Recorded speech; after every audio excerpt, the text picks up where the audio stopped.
Hello and welcome to the Weekly Stuff Podcast with Jonathan Lack. And Sean Chapman. We are here to talk about stuff this week on the show.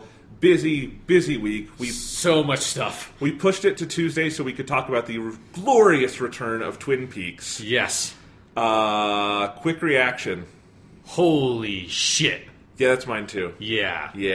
We're going to talk about that in depth. That'll be at the end of the podcast. If you haven't seen it, make sure you also watch the 2 that they put up online. We're going to talk about the first 4 hours of the return, and then, assumedly, when episodes start airing again in 2 weeks, we'll get back to it then. Yeah. But just watch that stuff. I'm not going to say a goddamn more word about it. You need to go in as clean as possible. Yeah. It's a glorious experience. And just, again, make sure you watch all 4 of the episodes that are available, too, Yes. which are only available on their online service or whatever. Right. Because they are necessary viewing, and we are not going to be able to separate the discussions for, the first 2 episodes and the next 2 episodes, because it is all one giant web. Of glorious David Lynch. Yes. All right, so we've got that. We're going to talk about this week's episode of Doctor Who, Extremis. Yes. Also, holy shit. Yeah, it was a very holy shit kind of week in a lot of ways. That was like one of the most Lynchian episodes of Doctor Who ever. Yeah. Glorious coincidence, it aired this weekend. Yeah. So we have that. I'm going to talk about the new Fire Emblem game, Fire Emblem Echoes, Shadows of Valentia. It's really good. Good job remembering that whole title. Yeah, I've got it written down. Okay, there we go. No, it's okay. I do, see it a lot when I'm restarting because the battles are difficult. Okay, yes. Because it's one that's like the remake of the old Fire Emblem, so it's Yes. one of those that kicks your ass. It kicks your ass. It's surprisingly easy for like the first 7-8 hours and lulls you into a sense of like, should I have done a different difficulty at the start? And then it's like, fuck you! And it's wonderful. Good. No, great game. Going to talk about that. We're going to talk about some other random things. But Sean, what stuff have you been up to? Honestly, not a huge amount of stuff, like, of any note. My life has still been weirdly affected by finishing that Romance of the Three Kingdoms TV show. Like, it keeps sitting with me in a way that, like, I really wasn't expecting going into watching that show to be coming out the other side, like, 2 weeks later, and, like, weirdly depressed about, like, oh, right, man, all that stuff was sad. And so that has kind of still been happening.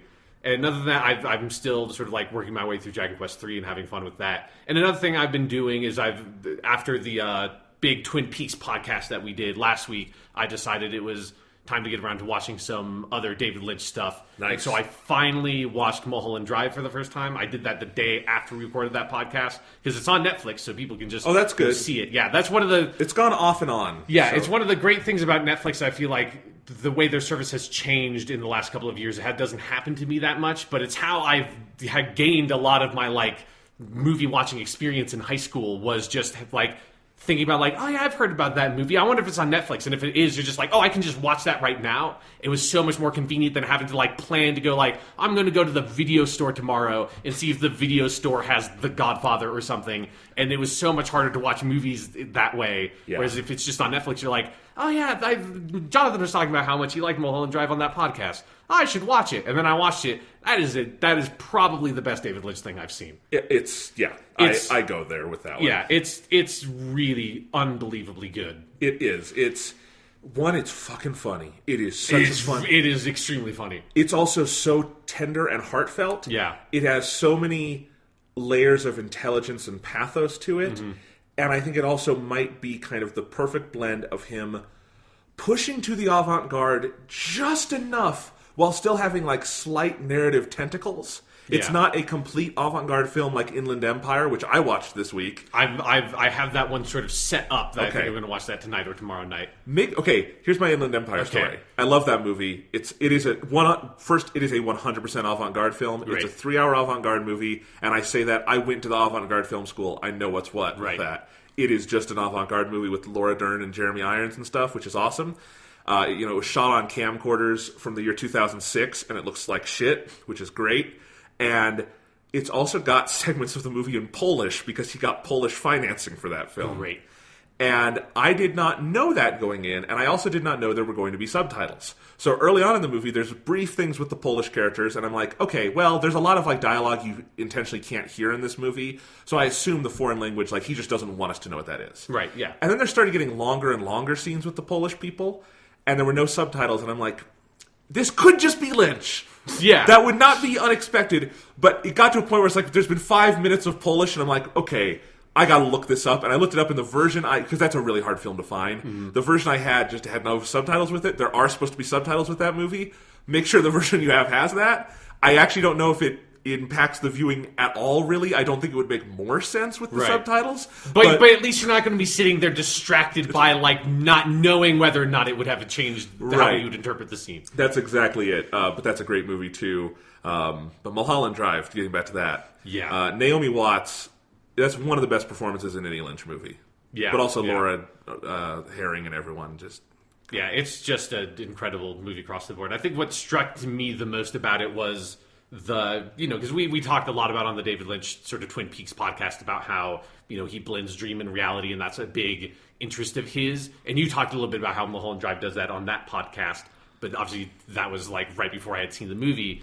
And for me, like, Mulholland Drive is just absolutely the most accomplished version of trying to sort of like interpret and represent dream logic in a movie I've ever seen. Like, it is absurd how on point he is, particularly when you get to the sort of like the last phase of the movie, or however you want to sort of like think of how it's structured, that like the very specific details in what is manipulated and how sort of orders of like the chronology or order of events is presented to you and is sort of distorted is so immaculate to like my experience of like having those like weird, muddled, weirdly sort of like detailed narrative dreams that you get like every like once in a while. It's so perfect. It is literally a movie that helps you understand your own humanity more because of how well it encapsulates that experience of dreaming, I think. And it's why I find the discussions of like, what does all this represent online so funny with that. It doesn't annoy me. I just find it funny with that movie because it's like, that's not the point. Mm-hmm. Yeah, like I sort of did what you recommended and checked out the Wikipedia article after I saw the movie, and man, that Wikipedia article is something. It is crazy. But no, I mean, Mulholland Drive feels like going to sleep and waking up 3 hours later, and I think you can, after several viewings of that movie, you probably have as much of a sense of exactly what happened as you do with a very vivid dream. Yeah. In that things that happened, you don't always know their placement or how they relate to each other. That movie has whole non sequitur sequences, that probably would have meant something if it had been the TV series it was planned to be. Right, yeah. But like it being a movie was such a perfect way for that movie to be. Yeah. Yeah, I love that movie. Yeah, it's really just utterly phenomenal. Yeah, and and there's some consensus starting to grow around like what are the best films of this century so far, and I feel like that is one of the 2 or 3 that's always at the top of the list, and I find it kind of amazing that Lynch was able to make a movie that weird that spoke to like that kind of critical, consensus. Yeah. Which he did, maybe with like a Blue Velvet back in the day, although it took some time for that. But Blue Velvet is nowhere near as weird as... No, yeah. And it's a weird-ass movie, so... Because I feel like Mulholland Drive is a movie that, like, a different or lesser director would have ended that movie with, like, a shot of... Like, think if, like, David Lynch was made a worse version of that movie, I would imagine the movie would end with a shot of him, David Lynch himself, waking up in bed, and then it would smash to black to like make it clear this movie's just a fucking dream. Like this whole thing, however you want to fucking spin it, it is a dream, and not giving into ever making that like explicitly clear, I think is a really bold choice, and it speaks so much to the quality of the filmmaking that like you don't need to make that explicitly clear at any point in the movie. Yeah. I've actually been filling out my David Lynch DVD collection because there's still 1 or 2 I haven't seen and that I didn't own, and goddamn Elephant Man is out of print, and that's sad. Is it? That sucks. But anyway, I've been getting most of the other ones. Like the 2 I don't have are Elephant Man and Inland Empire because those are both long out of print. Yeah, so like Criterion hasn't picked up those? No, not that we know of. Like they do have an ongoing relationship with Lynch. Their Mulholland Drive set is one of my favorites. Same with Eraserhead; those are phenomenal. I would imagine they'll have another one at some point. It's just kind of trying to figure out, like, Blue Velvet has a Blu-ray release from Fox. I don't think they're going to do that. Right. So it kind of, they're obviously not going to do Dune. Although that would be an amazing Criterion collection. The Criterion would put out an amazing version of Dune. Holy shit. They absolutely would. It's just not going to happen. That would be like an unbelievable day one purchase for me. Like, right away.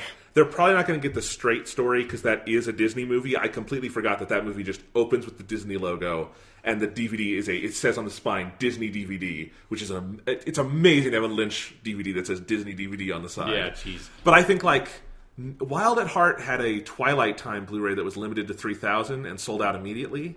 Maybe that. I think honestly, Inland Empire would be a better candidate because Lynch owns the rights.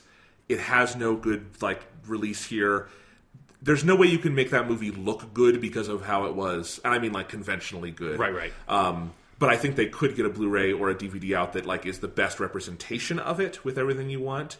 So I think hopefully there's more. It's Mulholland Drive was 2 years ago now, and I'm sure Lynch would like to work with them and get some of his movies out in good quality. But yeah. So anything else? No, not really. That about does it for me. Awesome. Well, I'll talk about some movies. Okay. I went to see Alien Covenant. Right. You might see it at some point. Yeah, I'll probably try to see it this week so we can talk about it on the podcast. Yeah, so we might talk about it at some point. I'm going to talk about that movie less but I'll talk about it in a little bit. One, because my thoughts on it are still cohering, and two, because I also spent the last week binging the entire Alien series. Yes. Which is interesting because now our Alien dynamic on this podcast has totally changed. It used to be I had seen 2 more Alien movies than you. You have now seen 3 more Alien movies than I've seen because I've never seen Alien 3 or 4. Oh, really? Okay. Yeah. Well, let me talk about these really quick. Yeah. I got the Alien Anthology box set. I'm I'm going to finally watch these. Never seen these. It's like a hole in my film viewing knowledge. But it's also kind of fun when you've waited on some of these, and it's I get to experience this for the first time. Right, yeah, that's how I felt about Mulholland Drive. Yeah. Just I had seen, Eraserhead, I had seen Blue Velvet, I'd seen Elephant Man, I'd seen Dune, I'd seen Twin Peaks, and I was Mulholland Drive felt like that was the big one that I just never got around to, and then being okay, yeah, now I can get back into this. Yeah. But anyway... So I watched them all, I actually watched Alien and Aliens on the same day, and then I tried the same thing with Alien 3 and 4, and I'll tell you about that in a minute. Because I've technically only seen 2.5 more movies than you have. Oh, okay. So you can guess which one that is. But anyway, so Alien 1, I'll do quick reviews of each movie. Yes. Alien 1 is a fucking masterpiece. Yes, it is. It's easily one of the best, if maybe not the best, American horror movie ever made. Yes, I would probably agree with that. It is, I think, maybe one of the most formally daring Hollywood studio films ever made. Especially, the blockbuster category was a very different thing in 1979, still in its nascent stages. But that movie plays to... It's so weird that movie spawned a franchise. Yeah, right? Because that movie plays to me like a 70s auteur movie, in the style of your Godfather and Network and things like that, and all the Martin Scorsese films, Raging Bull and Taxi Driver. It just so happens to be set in space and be about an alien. So it kind of, it exists in the same area as John Carpenter's Halloween and all that stuff, but also I think in that other area where it is just a cinematic vision, not a big studio blockbuster first. Yeah. We're talking about Dreams with Mulholland Drive. Honestly, another movie I would put up in that category is the first Alien. It plays to me like a 2-hour nightmare sequence.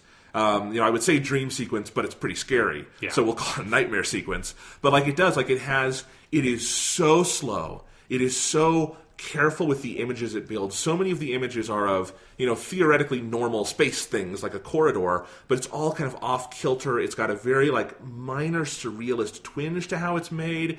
I just think it's beautiful. And also, the script for that movie could not be more than 30 pages. Right, yeah. And it's an amazing... And I even was reading about this, that they even wrote the script every role in it was unisex, and they said, whoever makes this movie, just cast whatever genders you want. It literally doesn't matter. And that's actually something that kind of pisses me off about Aliens and some other movies, is how much they try to be get it, Ripley's a girl. And it's okay, that wasn't important to the first movie, but whatever. Anyway, but there's so many things about that movie that are so minimalistic and interesting to me, and then it's all just Ridley Scott's direction.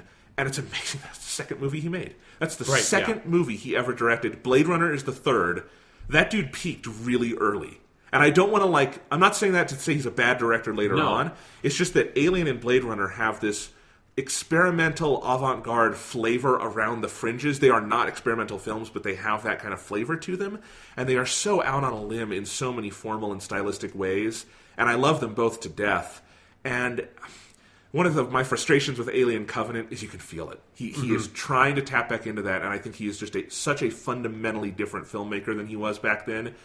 Like, he can't block out the more commercial instincts anymore. Right. And, for a number of reasons. And I would love to see him be able to tap back into that in full. But I think it's just that guy is gone, and that's no one's fault. And I'm not saying he's a bad director for it. But it's just, there's just this unbelievable quality about Alien where it we'll say this about Twin Peaks later, too. It feels very short and also like a lifetime long. Yeah. By the time you come out the other side of that movie. Yeah. Something that always strikes me is really remarkable about Alien, particularly for horror movies, is that I feel like horror movies age in really particular ways that they tend to lose a lot of their impact as time goes on, even if, like a movie like Psycho is still a really great, effective movie, but it's not shocking the way it was in 1960.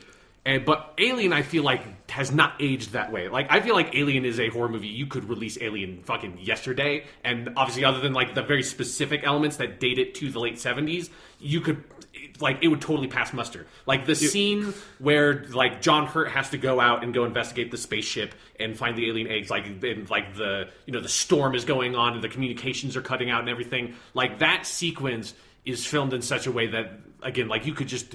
It's as sort of edgy and modern as any horror movie in terms of the experience, the visceral experience of watching it. The only thing is, I think it would be released in art house theaters. Sure, I don't and just compare it to Alien Covenant and how much more aggressive that movie just kind of has to be with its pace. Just movies aren't made like that anymore. They frankly were never made quite like that in that genre. It's fascinating. So Alien is A+. Yes, and absolutely. It's the only Alien movie I really care about. So, and I'm feeling sick. Yes, weird. Aliens. Yes. I tweeted this, and it's kind of my only reaction. That is a fantastic 90-minute action movie in the body of an incredibly overlong 154-minute action movie that feels roughly 7 hours long at points. Yes. That is, honestly, I'm going to get shit for this. That is maybe the most poorly paced James Cameron movie, and I think that's saying something because the dude is not good with pace. Yeah. Titanic and Avatar are both 3 hours long and shit. Both of those go by faster to me than Aliens. Aliens, you don't see an alien for 90 minutes in that movie. Yeah. The last hour is the thing people talk about with Aliens and people love about that movie, and it is a really good last hour. There's 90 minutes before you get there, and this is not Alien where it's very artistically interesting, and I feel like they're really carefully building tension. It's just really bad acting of Space Marines doing really just awful performances, other than Bill Paxton, who's fucking fun in that movie. I don't know, Aliens is interesting. It should not be watched in the same day as Alien, because they are vastly different movies. Yes, yeah. And that's one of the things is that James Cameron also is a talented director in a lot of ways. His movies are generally not all that visually interesting to me. I would maybe make an exception for Titanic, and Avatar is for totally different reasons. Nothing really to do with cinematography there, I think, just the effects. But Aliens is very flat in how it looks. It's much more kind of brightly lit than Alien. There's nothing that kind of feels like it's challenging you visually. I'm not saying it has to do those things, but it's just back to back. It's kind of, especially because it is such a much longer movie than Alien. Alien is sub 2 hours. Yes. And Aliens is 2.5 if you're watching the special edition, which is kind of the only one you can watch, because otherwise, from what I understand of what they cut, Ripley's motivations make no sense. Yeah, they basically cut they don't completely cut it out, but they flatten out the thematic sort of core of that movie with the motherhood themes, which is what that movie is about to me. Yeah, also Newt is a fucking annoying character, and sure, yeah. I don't like that side of the movie. It also is just she's a female action hero, so she's going to be a mother in this movie. That just struck me as and I know so much of this is because I'm coming to Aliens in 2017. Yeah, yeah. But that struck me as the most obvious way you could do that. And probably some of that is because a million movies have ripped off Aliens. Yes. And that's the other thing that makes that movie difficult to watch now, is it has, more than maybe any other American movie I've ever seen, it is so strip-mined by pop culture. There's no moment of that movie that has not been taken by something else. Mm-hmm. You joked on Twitter, it's every sci-fi game from the 90s and 2000s just wrote their scripts by drawing lines from aliens out of a hat. Yeah, I mean, it is, literally, I can name at least, StarCraft and Halo for sure. The first Halo have at least a dozen lines each that are literally just quote for quote lines from Aliens. I mean, the entire like Terran dropship unit from StarCraft, her lines are just Aliens lines, and it's ridiculous. Yeah, Sergeant Johnson is just a character from Aliens. Yes, exactly. You're right. He's a pwn from Aliens. But no, I mean, look, there's a lot of really good things about Aliens. It's just that movie has a reputation that I think outstrips what the movie itself is. Yeah, I mean, it's something where, for me, my favorite part of Aliens, and I think the thing, honestly, that like endures about Aliens is like the production design. Like, it's great. The pulse rifle of Aliens is better than the movie Aliens to me. Yes.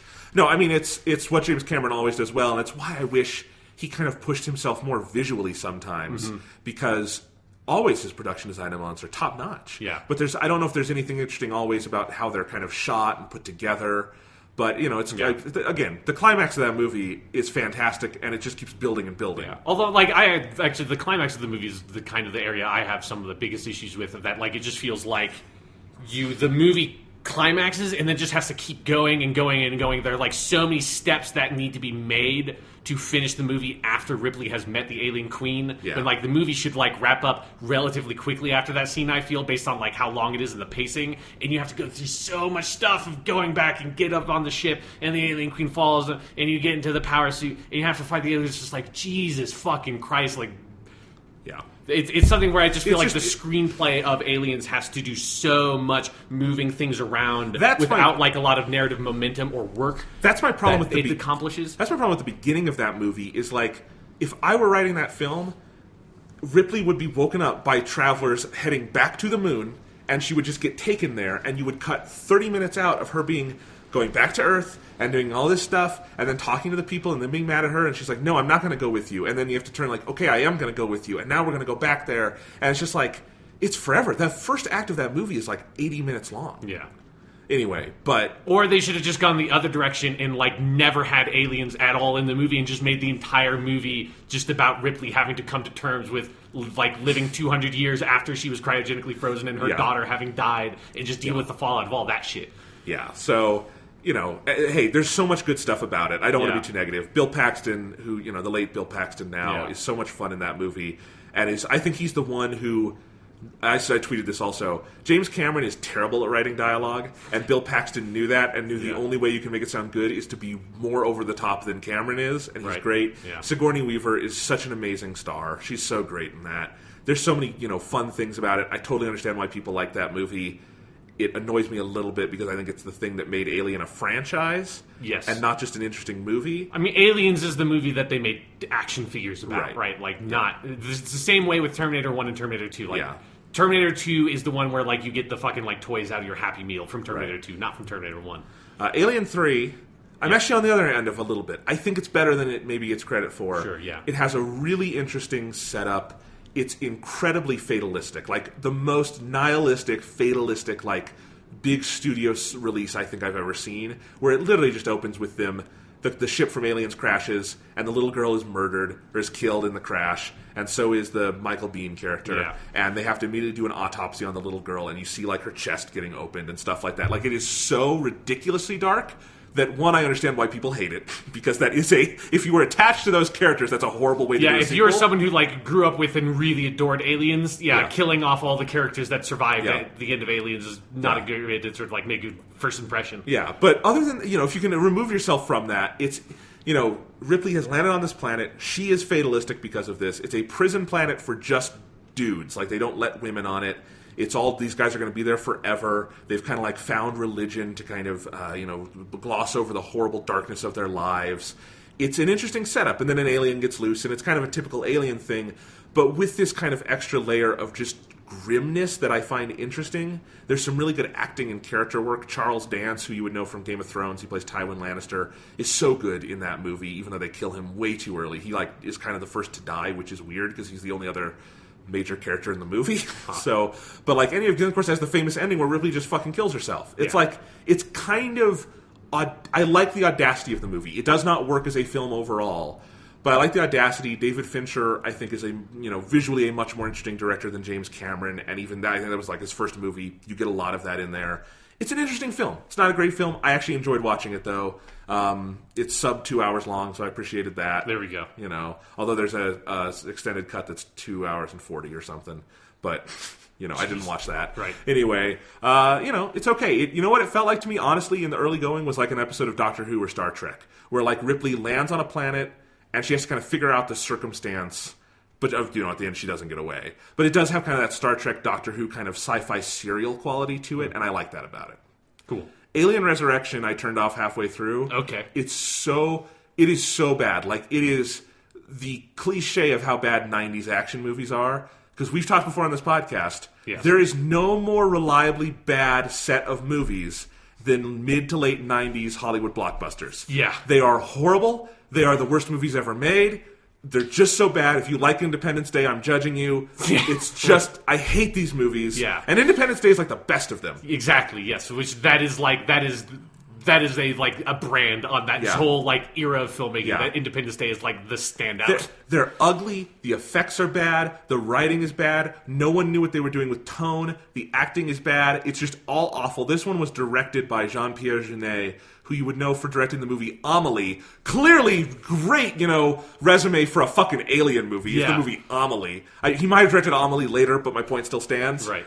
It's like he has no idea how to do the tone of that movie. It's basically a slapstick comedy at points. And what's sad is it has an interesting premise, I think, of them like cloning Ripley to get the alien. And it's almost like you could turn that into a great feminist subtext of the entire Alien series is a bunch of men dying because they won't listen to the smart woman in the room.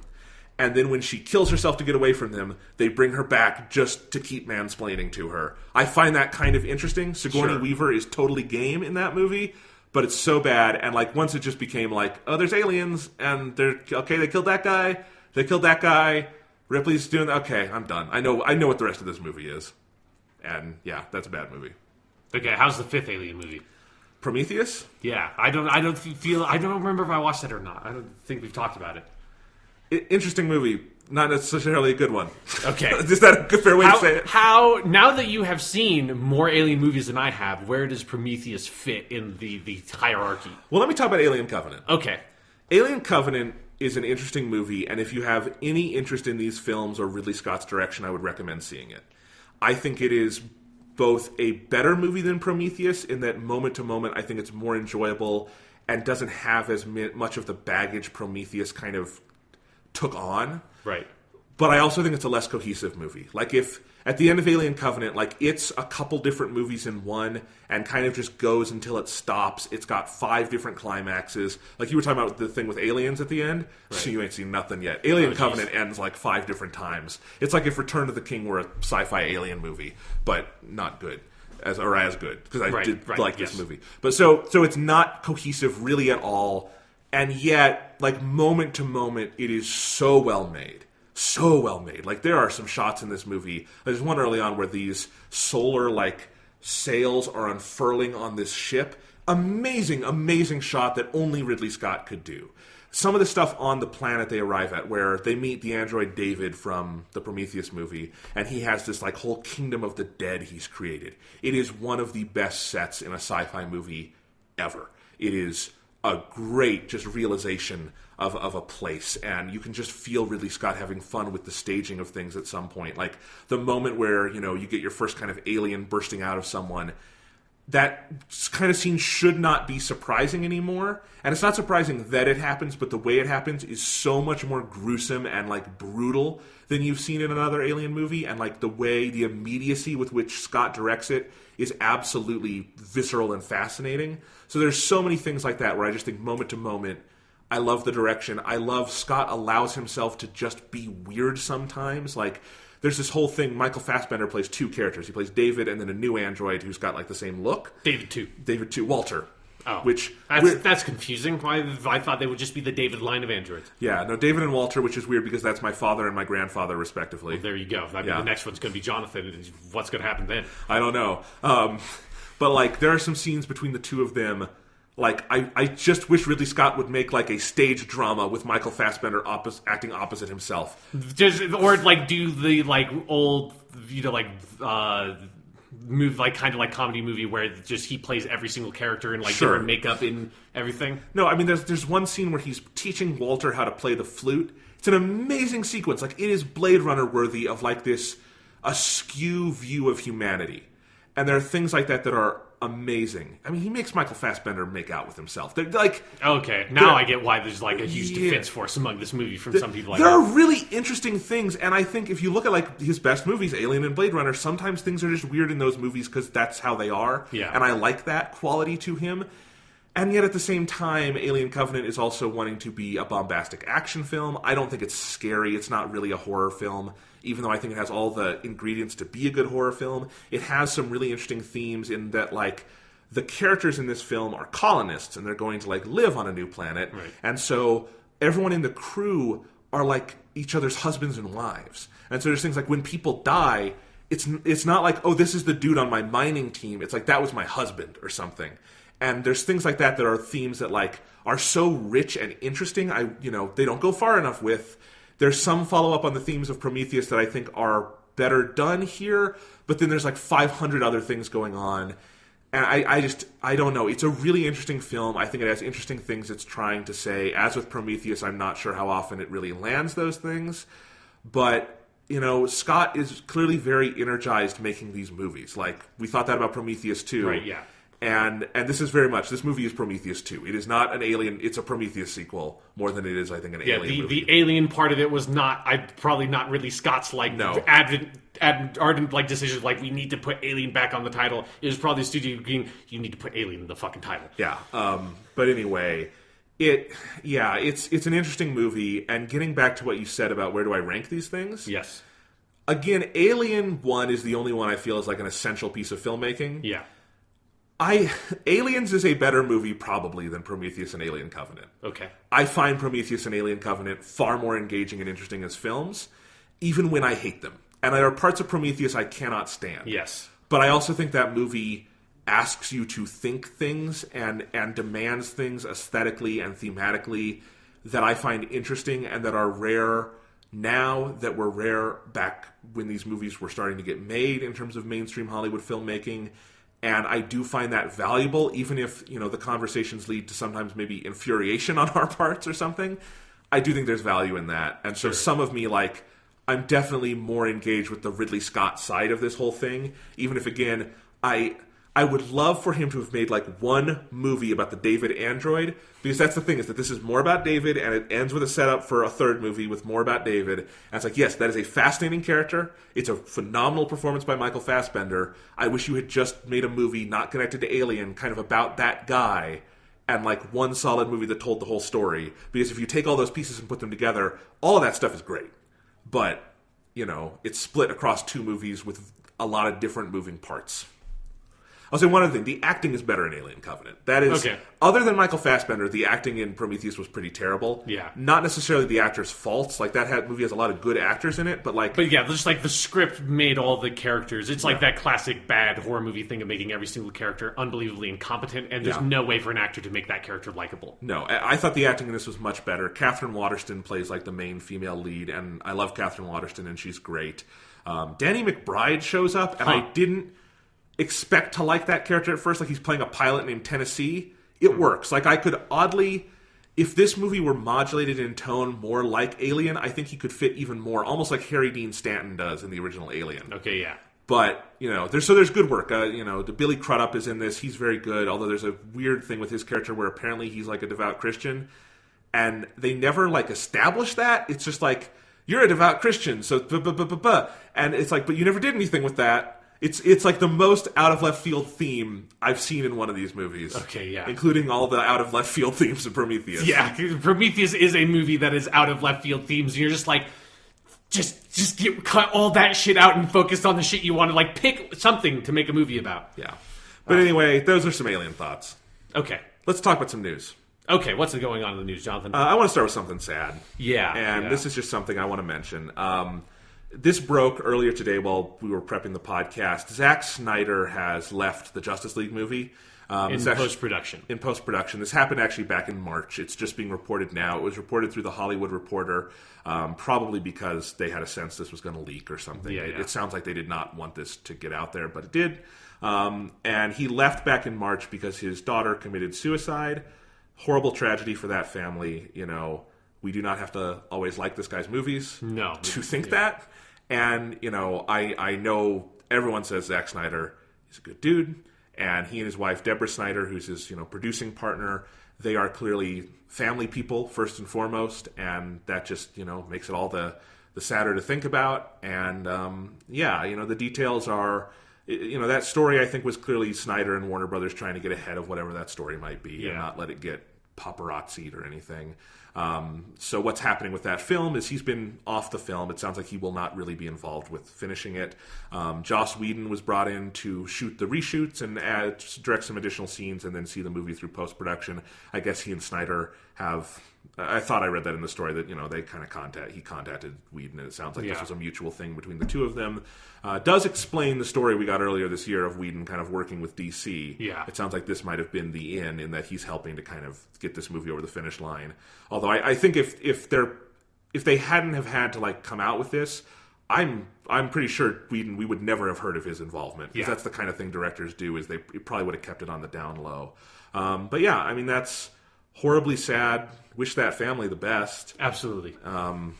That's just a bummer. Yeah, no, it's just one of those things that it's one of those things where you're so used to just the normal sort of vapid Hollywood movie news cycle, and then the story like that hits, and it's just you almost don't even know how to process it. Yeah, I mean, because we usually talk about Snyder and directors like this in the context of the silly superhero movies they make. Yeah. And that's the context we would all like to talk about it, whether we like it or not. And, that's just horribly, horribly sad. And it sounds like Warner Brothers is giving him all the time and support he and his family need, which is great. That is a company that is very loyal to its people, which can be to the detriment of creative things sometimes, but it's nice to hear that they weren't, inhumane about this or anything. Yeah. And just wish them the best, and that's a horrible thing to hear about. Yeah. And for them to go through primarily, obviously. Yeah. So that's one piece of news. Let's levy that with just some stupid news. Okay, what's something stupid that's happening right now? All right. I saw in an email from a publicist today something about a dark universe, and I read a sentence and I said, nope, this is too dumb. I'm not reading this. You apparently did read it. What's going on with this, Sean? So, first of all, we have to get something straight, because I've seen, I follow a lot of comic book people and video game people, movie people. There's a lot of nerdy people on Twitter, and I've seen a certain amount of confusion that I had at first when I saw the term dark universe being thrown around, movie related, because DC has been working on, or DC, Warner Brothers DC, has been working on pre-production kind of stuff for a Justice League Dark movie that they've been talking about for a couple of years now. And it would be theoretically titled Dark Universe, is kind of how they've been referring to it. That is not what we're talking about right now. That is something totally different. It's really weird that both of those, literally if you try to Google, or this morning when I was trying to Google about this story to sort of see what it was about, half of the fucking Google search results on the first page were talking about the DC movie. Half of them were talking about the new thing, which is Universal Studios has finally decided that they're going to, get serious about this whole Universal Monsters cinematic universe thing they've been talking about for a couple of years, that they tried to get off with that Dracula, the Untold Story. Dracula Untold. They've technically tried several times. They also made that Frankenstein movie with Daniel Radcliffe. They did. Right. They've done a lot of these that were intended if this one works, and then none of them do because they're horrible. Yes, so... But now they have gotten serious. They've said that this Mummy movie that's coming out, I guess this year with Tom Cruise and Russell Crowe, is going to be the first movie in the Dark Universe, which is the very strange sort of obtuse phrase they have decided to use to refer to their Universal Monster movie universe. That will include Johnny Depp, assaulter of his wife, playing the Invisible Man. Just somehow that has not slowed his fucking career down at all. It's just weird to keep on seeing him popping up with people just assuming that that's whatever. Well, I mean, he has not had a success in years. Yeah. It takes Hollywood a while to learn the lesson, but if he has enough fucking flops, and I think this next Pirates could be one of them, maybe at some point. Okay, so we got John... And then Javier Bardem is going to play Frankenstein's monster, which is actually, that sounds kind of cool. That's good casting. But it really depends on how, that would be amazing if they made a very, novel, accurate depiction of the Frankenstein's monster. I have absolutely no faith that that's what they're going to do. But if they did, halfway through the movie, he becomes incredibly smart, which is what the Frankenstein story is originally about, that would be really great. But they've had a whole like news cycle thing. They took a photo of all these people in a room together wearing suits that are all involved in this. And let me guess, they don't have writers or directors for any. Oh of these no! Okay. Like they've. I mean, literally, they've just said Johnny Depp is going to play the Invisible Man. Javier Bardem is going to play Frankenstein's monster in movies that have not been officially announced. Only the actors playing the lead character have been announced, and that's always the best way to get a solid movie off the ground, is to say this person is going to play this character in a movie that does not have a screenplay, in a movie that does not have a director, in a movie that does not have anything other than a projected release date. I think for the soonest one is going to be 2019. And also, I think it's kind of hard to parse a lot of this information, but it seems like the Frankenstein's monster movie is actually going to be a Bride of Frankenstein movie. I don't know. It's confusing. That's the best place to start, right? With the sequel? Yes. Yeah, I don't know what they're doing with that. Also, apparently Russell Crowe's character in this new Mummy movie is Dr. Jekyll, as in Dr. Jekyll and Mr. Hyde. And that's really important, Jonathan, because I'm about to read you a paragraph that they released about how all of these disparate threads are going to be connected. Are you ready for me to read this paragraph, Jonathan? I have a prediction, and I want to hear if it's right.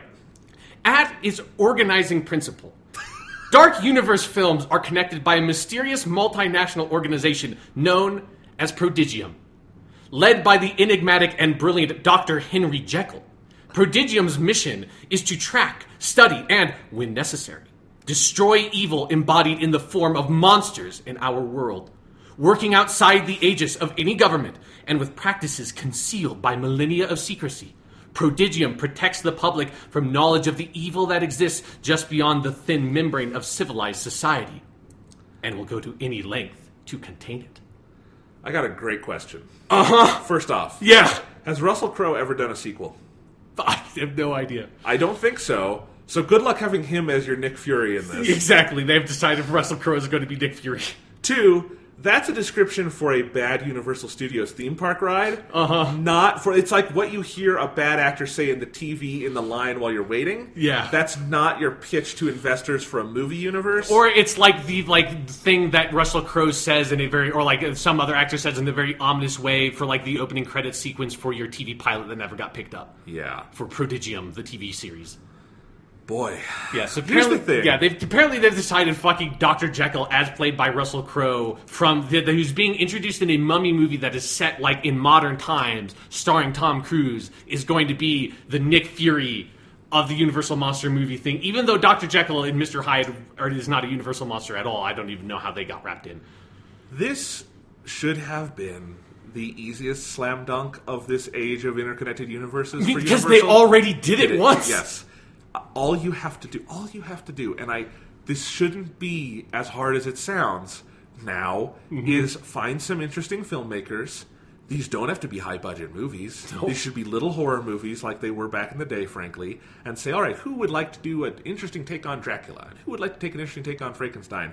I don't understand how no one has asked Guillermo del Toro to make a Universal monster movie. Yeah, because that just feels like, 1, he would do it, Yeah. and 2, he would do it well, and you would just be able to trust that thing, whatever it was.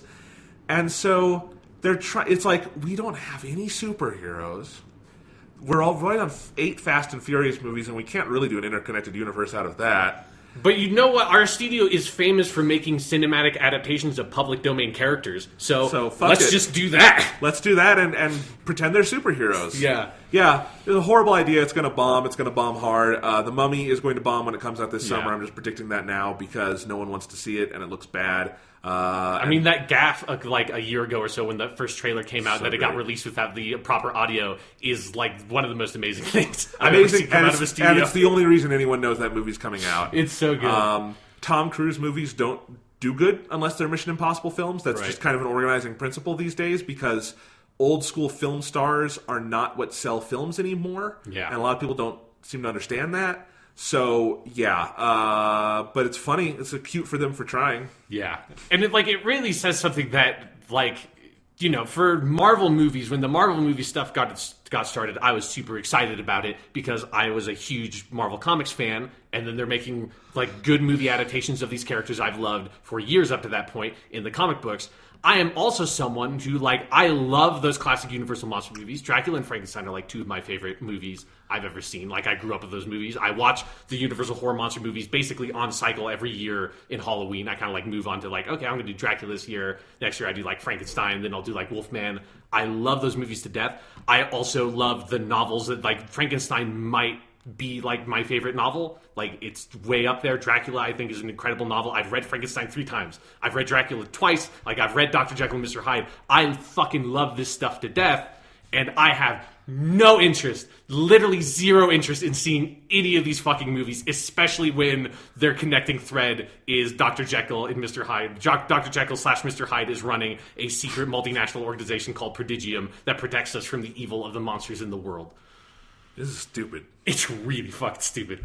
All right, let's talk about one more thing. And this is our last piece of movie news, but it's also kind of a piece of gaming news. Okay. And I'm very proud of this transition. Oh, it's such a good segue. I mean, you spent a whole 30 seconds on it, the pre-production for the podcast. So you know that Uncharted movie they're trying to make? Yes, that's really never going to get made, even with this piece of news. No, it's never going to. It's probably never going to get made. They have had more directors than I can count, more writers than I can count on this thing. I think Ridley Scott was making it at some point. Oh, sure. Yeah, everyone was making this at some point. There was a whole period where Nathan Fillion had a fan campaign to play Nathan Drake, and now he's like 60 or something. Yeah. I'm kidding, but that's not going to happen. He's got all that Destiny money. He doesn't need this. They've taken one step further to maybe do something with this, which is that they are now planning on doing a Uncharted movie as like a prequel with a young Nathan Drake, kind of like those scenes in Uncharted 3, which are great scenes. Or like the beginning of the third Indiana Jones movie. Sure. Or the attached young Indiana Jones TV show they made that nobody ever remembers.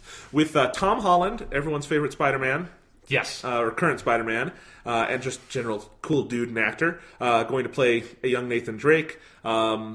They had been having a script written by Joe Carnahan, who I like as a director, although he wasn't going to direct it, which was weird. And he apparently is off the project now because they have to completely rescript it because you can't have Tom Holland play like a 30-year-old Nathan Drake. Although it'd be pretty amazing if they tried to. That'd be great. Whoever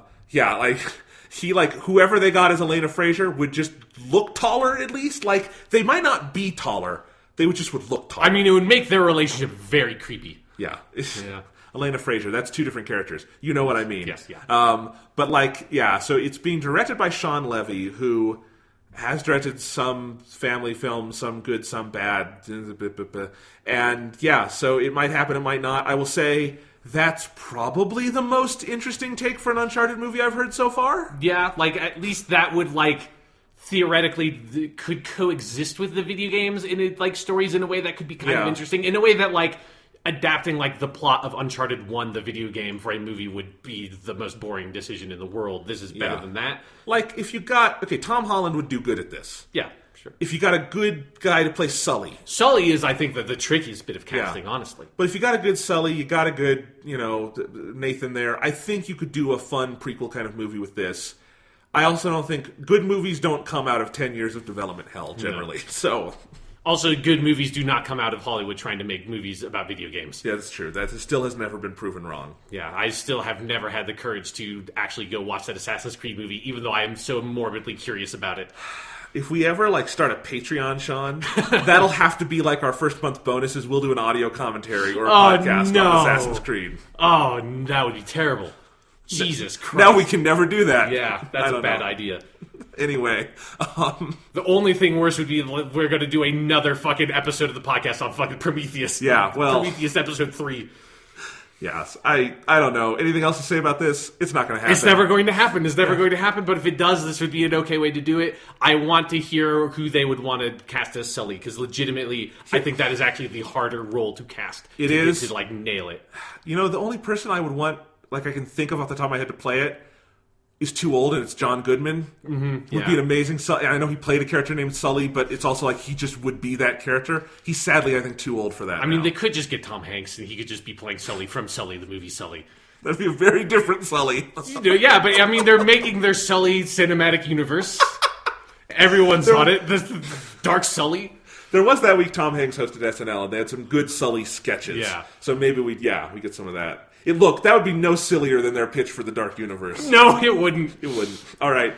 Speaking of video games, Destiny 2 got announced. Yes, it did. Yes. I don't want to spend too much time on this because we could go in a lot, but I just want to get some takes. I mean, they did. It was already announced, but they did a gameplay reveal. My favorite part of that whole thing was the pre-show where they had a long conversation with Lance Reddick, who plays the Vanguard guy. Yeah, the Titan guy. Guy, and he's just such a cool dude. And apparently, he actually plays and loves Destiny, and I loved that. Yeah. But anyway. They showed some gameplay. They showed a new cinematic trailer. They talked about it a little bit. On PC, it'll have like an uncapped frame rate and all this cool stuff. Yeah. It's going to run on Battle.net, which is interesting. Which is cool, I think, but crazy because there's never been a non-Blizzard game. But that seems like a smart use of resources for Activision, which owns all of this. Exactly, yeah. Yeah. The Activision shared cinematic universe now. That would be a good cinematic universe if they did it. Yeah. They have a lot of good stuff. Oh, man, like Warcraft guy and man from Call of Duty and like your Warlock character from Destiny all teaming up to take down the bad guys. With Ghost, but it's Peter Dinklage Ghost. Exactly, yes. No.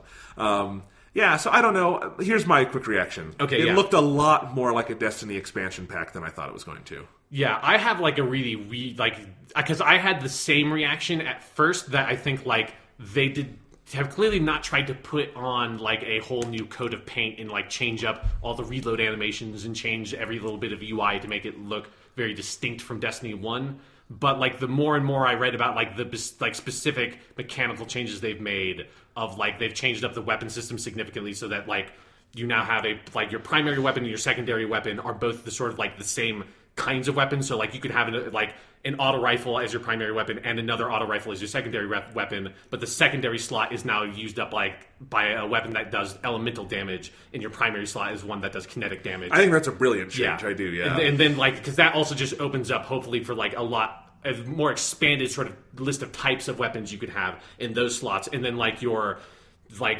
power weapons, like your big sniper rifles, your rocket launchers, your shotguns, those are getting like combined. So like the heavy weapon and special weapon categories are kind of getting combined, and it seems like some of the special weapon stuff is getting turned into normal weapons and some of it's getting turned into power weapons. That's cool. They're getting rid of a lot of like they're getting rid of the specific stat thing they had of like strength, discipline, and intellect, and turning that into like more explicit effects that gear have. Like every single subclass is going to be, they're going to add a bunch of new, they're like one new subclass at least for each like overall class, and then completely retool all the ones that are coming over. So it's like they're really changing up a lot of stuff about the gameplay under the hood, but they've just sort of kept the like surface level, like the makeup of the game is very identifiably Destiny, which is an interesting approach. It is, and I should say that's not a negative for me. Yeah, that it looks like an expansion pack. My reaction was, oh, okay, I don't actually really need to look at any more of this until it comes out, because this is not a new thing necessarily. And it's like, okay, I'll play it like I play other Destiny things when it comes out. I'll play it and I'll enjoy it, but I'm not necessarily...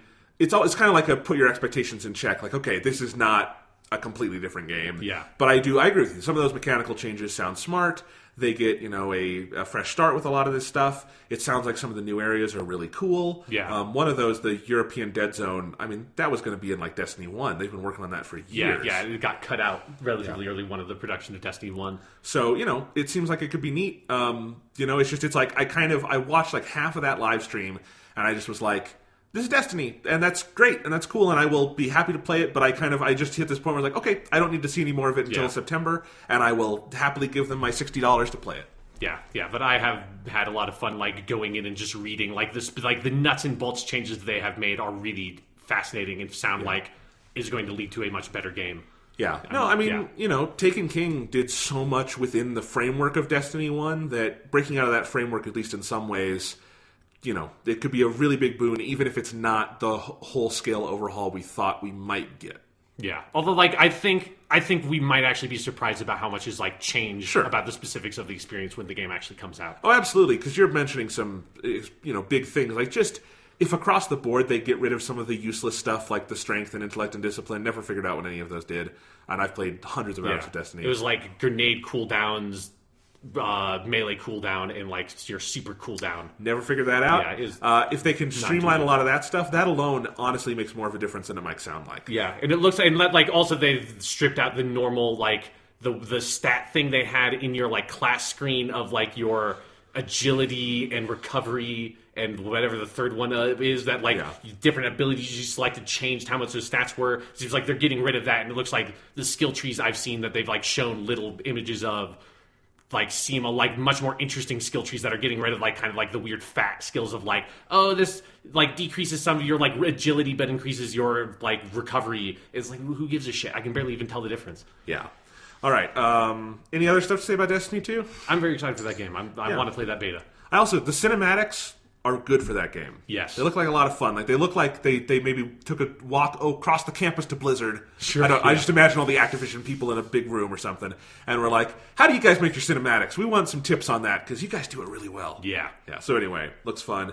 Far Cry 5 is apparently going to be set in Montana. Yeah, this was something that has been sort of rumored for a while. That at first a lot of people were like, oh, it's going to be a Wild West game based on no information at all. And then a lot of people were like Game Press were like, no, all the like everything we've kind of heard is probably going to be set in modern day Montana. And everyone's like, no, it's going to be set in the Wild West. And it's like, lo and behold, today there was a teaser that showed it's going to be set in modern day Montana. And some people are getting weirdly mad that it's not set in the Wild West. It's like, you just fucking completely made something up and got yourself worked into a tizzy about it.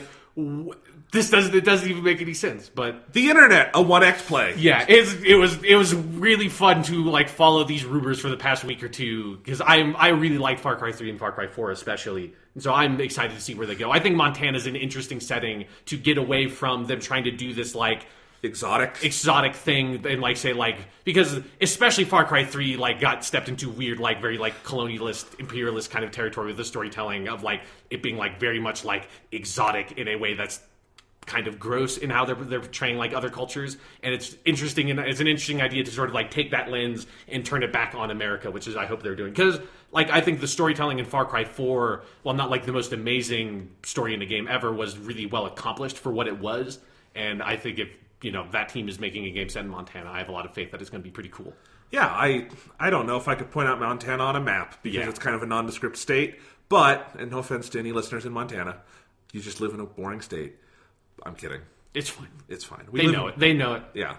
Colorado is like, it looks beautiful in the places you've seen. It's mostly like bad farmland. It's okay. Colorado's fucking awesome. I know. It's no Montana. Let's not get Yeah. Too dismissive of our own state. I don't know what joke I was making, but it sounds like, honestly, I have not heard of a game set in Montana before. That sounds interesting to me. Yes, yeah. It's going like the other direction of like, instead of it being like this like very different setting of like, oh, it's set in like the mountains of the Himalayas or something. It's like, that's cool. There aren't a lot of video games set there. It's like, it's set in Montana. It's like, oh. Yeah. I guess I have never played a video game set in Montana. You're right, Far Cry 5. Ubisoft also announced the next Assassin's Creed will be set in Montana, thus setting up their Montana shared gaming universe. And thus that joke on the podcast is now dead for today. That's the last one we can make. I'm very excited to visit this Montana cinematic universe in the future. I wish I knew literally any other piece of media about Montana so we could keep that joke going. I know. But I just don't know anything. Yeah. It's a very nondescript cinematic universe. Yeah. All right. It's very subtle. Speaking of the Wild West, Red Dead Redemption 2 was delayed to 2018 because, of course, it was. Why did they ever announce this game was coming out this year? I don't know. That's the question. That is the question. It's like a long list of... Just wait until you're way closer to your release date to fucking announce your video game. Because it's not even like they've used that time for marketing or anything. They released that teaser like half a year ago, and then they haven't said a fucking thing about the video game since. And then the next thing they say is it's getting delayed. Just wait until now and announce your game now instead of announcing it fucking 6 months ago. It's so weird. You know, it's like one of the things I liked when they announced The Last of Us 2 is that they didn't try to put a date on it or anything. It's just like, we wanted to tell you guys we're making this, but by not putting a date at the end, it's like, all right, we're not expecting this anytime soon. Yeah. Red Dead should have just done the same thing if they had to get it. Maybe they had to get an ad out for shareholders or something. Who knows? But it's like, yeah, that was stupid. We all knew it was stupid. It wasn't coming out this year. Now it's coming out next year. Maybe it'll be better than Grand Theft Auto 5. I don't know. But at least, like, you know, in this, like, crazy tipsy-topsy world we live in now, it's nice to know that video games still will never hit their release date. It's, like, the one thing you can still rely on. Yes. That, like, keeps the world trucking. It's this familiar thing I can hold on to at night and just cling to it and be like, at least I know at least I'm right about something. I knew Red Dead Redemption 2 wasn't going to come out this year, and I was right, and I feel very comfortable in that. It definitely makes me feel better after we were so wrong about Mass Effect Andromeda. Yeah. Well, were we? It shouldn't have come out. It shouldn't have come out when it did, but it did, and that was surprising. Yeah. For a number of reasons, including... I don't think we were wrong. I don't count that as being wrong. You're very right. I think everyone knows that, including the people making it, that game should have been delayed. Well, I want to talk about a game that was announced like 3 months ago and just got released, and I'm loving. So, quick review of the first 10 hours of Fire Emblem Echoes, Shadows of Valentia. Yeah. This is the new Fire Emblem game for 3DS. This is a remake, sort of, asterisk, of the Famicom game Fire Emblem Gaiden, which was the second ever Fire Emblem game, had never been released outside of Japan, maybe some other countries, but definitely not to North America or English-speaking countries, never localized. And so it's just been one of many pieces of missing Fire Emblem history for us Western fans who only got to start enjoying the series after Smash Bros. Melee and all that. Yeah. So, coming out to 3DS, it uses a lot of the engine stuff from Awakening and Fates, the other 3DS games. But there's more to it than it just being a remake of the Famicom game, and that's one of the most fascinating things about it so far. First off, this game is just fucking fantastic. Okay, I want to say that. It's so great, so I won't bury the lead on that. But I am constantly playing this and being like, what if this was in the Famicom game and what wasn't? And it's kind of surprising from what I've been able to gather what was and wasn't. Because first off, presentation-wise, this is by far the best Fire Emblem game. Oh. It is fully voice acted. And not just like almost every line. It's not even like Persona, where Persona is, voice acted, but you get a lot of stuff that's just like the text and whatnot. Huh. Right. And then you read some text. Yeah. There's almost none of even that. They really went to town on it, and the dub and the localization is phenomenal. It is a Persona caliber dub in a Fire Emblem game. Obviously, on 3DS, you can't have the kind of bells and whistles you would have in a bigger RPG. Right. It is more visual novel-esque when you go through that, but it is still just playing a Fire Emblem game with this rich a story, with this rich of voice acting. And I should also say, so many of the actors are Persona actors in this. It's kind of amazing, because I went from Persona 5 to Puyo Puyo Tetris, which is all Persona actors, to this, which is all Persona actors. This has old Igor in it. Oh. Playing multiple roles. And it also led me to realize old Igor also voiced Ikutsuki. Never figured that out. Yeah. Mm-hmm. But yeah, I was able to hear it. Because one character he voiced sounded like Igor, and one sounded like Ikutsuki, and then all came together for me. Mm-hmm. But anyway, so you get a lot of Persona actors in this, and that's fun. But it's a great dub. The overall just sense of style to the game, it does for Fire Emblem what Persona 5 did for Persona, and that it feels like kind of the most stylish, just cool-looking, polished version of itself it could be.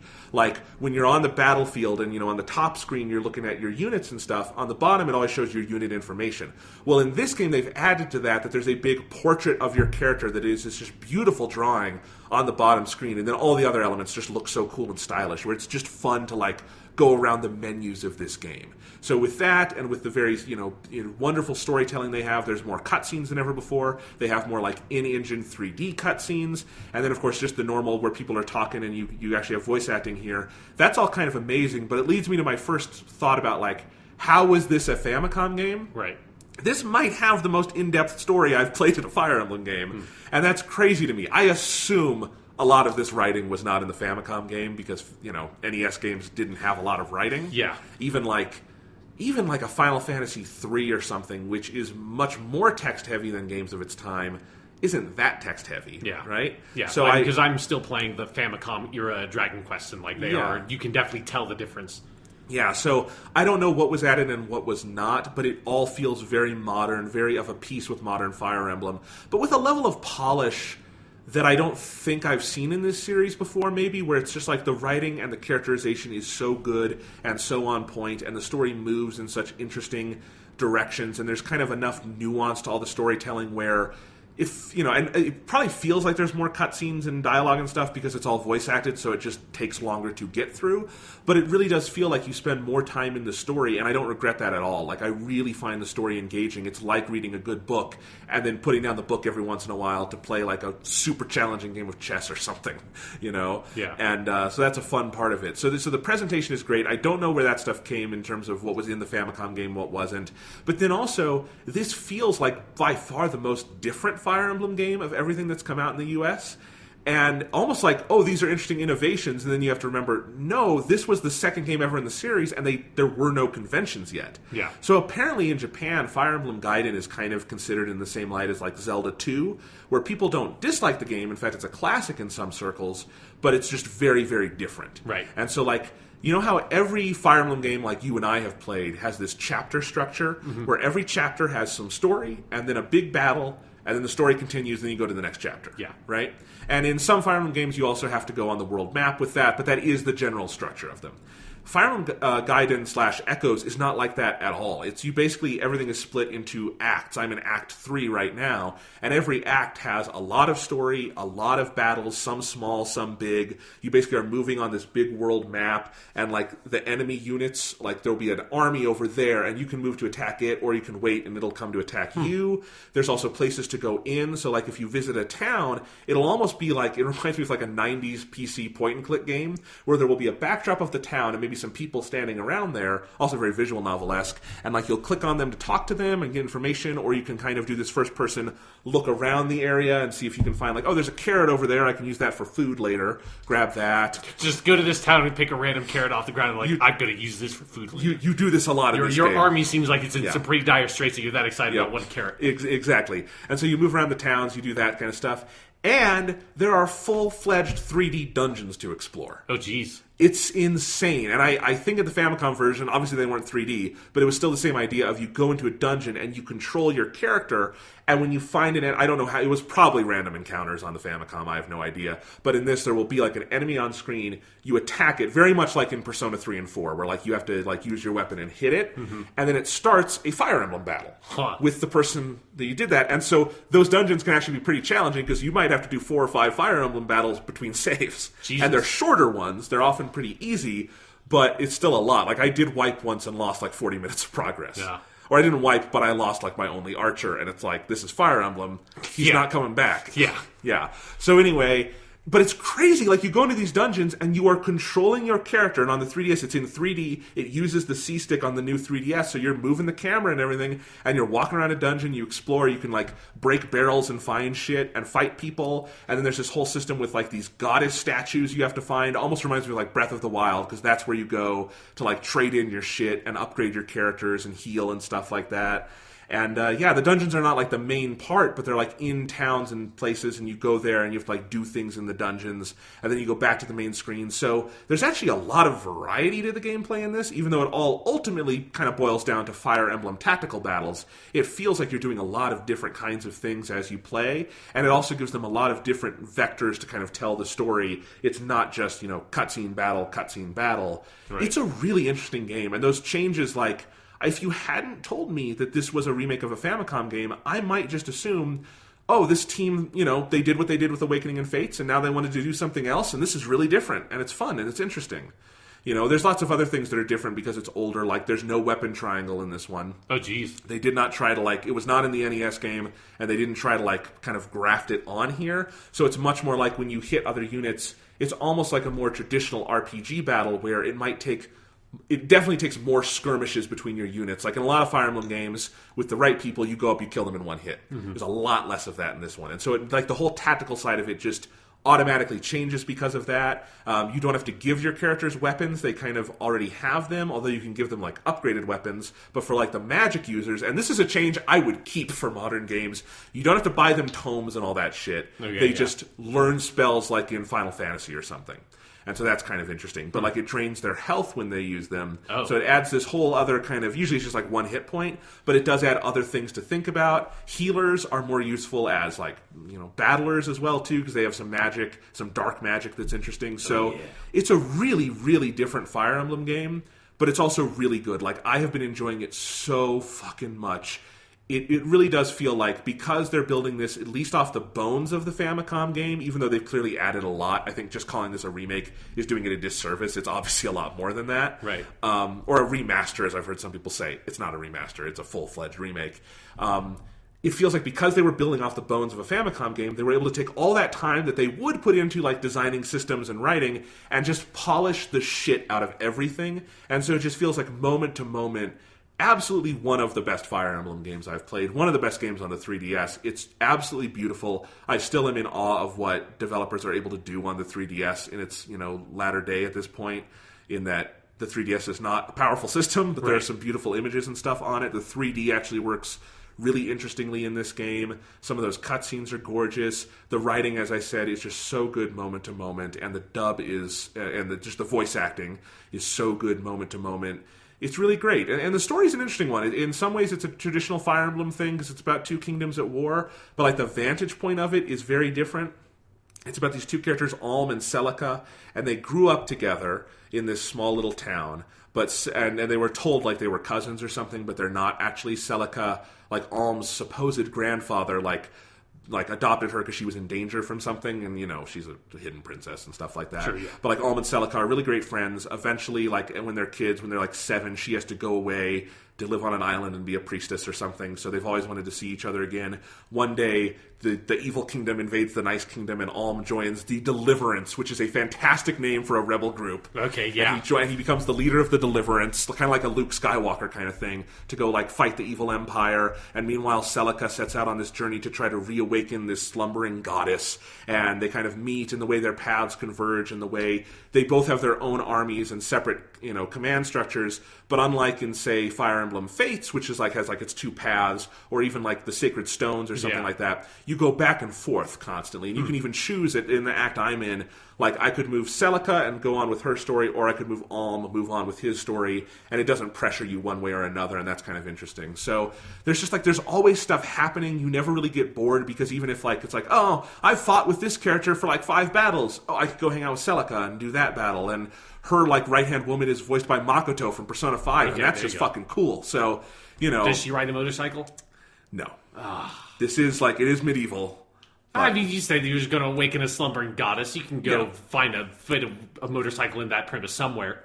Yeah, no, but it's really cool. The music, I should say, is fantastic. It's based on the Famicom music, and if you get the special edition, which is a really cool special edition, it comes with the soundtrack, and they did a fun thing for the soundtrack where it's a set of, it'll have the Famicom track and then the new track, and you can compare them. And it's just fun to hear, how do musicians take, basically a 2-line Famicom melody and turn that into a modern orchestral kind of thing, and they do a really good job at it. The only thing I feel missing from, Awakening and Fates is that those games did this really cool thing where on the battle screen there would be a piece of music playing, and when you zoomed in and did a battle, there would be a battle version of that music playing, but it would come in at the same spot, so it sounded seamless, but the music would change.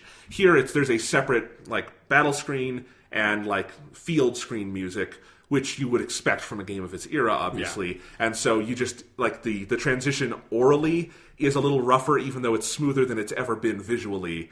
But, that's just what it is. Right. It's cool. The music is still very good. I love the hell out of this game. I thought Fire Emblem Fates was ambitious and really interesting, but ultimately didn't come together for me. This is outstanding and is, stands on par with Awakening as just 2 phenomenal 3DS titles. And I cannot wait to go back and keep playing it. And I should also say, you're probably okay playing it on normal difficulty. There's a normal and a hard. Right. And you might think, I played a lot of Fire Emblem, maybe I should do this one on hard. And you might totally have fun with that. I started on normal, and for a while I thought, I should have picked hard. This is too easy. This is it's fun, but it's a little too grindy for me, and then I'm just kind of tearing through things. It gets hard. I spent 2.5 hours on a battle earlier today that I tried 30 times, and it was just so many trial and errors. But I love it. Those are the moments in Fire Emblem that make that game for me. Yeah. Especially when you're 20 minutes into a battle and you're like, God, I lost my archer, but can I do this again? It's I lost my archer. If I'm being totally honest, Will the Archer was kind of a prick. Yeah. It's I think I can accept that Will the Archer's dead. I liked him a lot when he was here, but now that he's not here and I'm reflecting on my experiences with Will the Archer, I really don't think I appreciated him that much. It's not that I don't want to replay this 2-hour-long battle. It's just that he was a dick. Yeah, but I wound up finally getting through this battle with no deaths, and it was the greatest feeling in the world. This one battle there are some Fire Emblem matches that stick in my mind. They are scarred into me. There's one in the Sacred Stones on a ship where you're in the middle and there's ships on either. Mm-hmm. One of the hardest things I've ever done. Yeah, I haven't played that game in over 10 years, and you said on a ship, and I immediately saw that screen in my head. It's so difficult. This one that I played this afternoon, and again, I'm pretty early in the game probably, but So there's this giant army of cavalier, like mounted horse knights in the middle, like 10 of them. And then you only get like 8 or 9 units, and they're split into a unit of like 5 at the bottom, 2 on the side, and 3 at the very top. There's a team of archers in the top left. There's another team of archers and horse riders in the top right, and your team is completely split. It's one of the hardest things I've ever done in a video game, but it felt so great when my plan kind of came together in the end, and no one had to die, even though one of my archers came very close. It's always the archers. They're just very weak, you know? It's like, just because you're an archer doesn't mean you can't put some fucking armor on, dude. Like, you stand really far away and shoot arrows at people. Like, fucking put on some plate armor, asshole. Yeah. But no, I mean, Fire Emblem, I think, is one of the most significant stories to come out of the 3DS era, because the 3DS basically revitalized Fire Emblem, and Fire Emblem, in turn, I think, gave the 3DS a different audience, too. And so it feels right that we get at least one more of these on the 3DS. This is in some ways better than any of them, and it's a good swan song for that series on this console, and I look forward to playing more of it and just having some more tough battles. Cool. Yeah. So just yet another kind of notch in the 3DS is it's just got so many good games at this point. Yeah, I was a couple of days ago. I was thinking about I should get a 3DS because I was thinking about there's a lot of because I'm playing through Dragon Quest 3 and I'm getting kind of I think close to the end. And it's like, well, there are all these DS remakes of 4, 5, and 6, and there's 3DS remakes of 7 and 8. It's like, well, I can play the DS versions on the 3DS. And I was looking at it, and I realized the 3DS is not, is region locked, so I can't play Japanese carts. Oh, because you would want to keep playing them on the... Yes, because I've played the fucking first 3 ones in Japanese. It'd feel weird to switch over now because all the spell names and everything are different. I was like... Nope, once again, I was this close, then stymied by something small and mostly meaningless, but I just can't take that last step. I almost bought you a 2DS the other day because I saw one online for $50 and I thought it would be hilarious. You should have just done it. It would have been funny.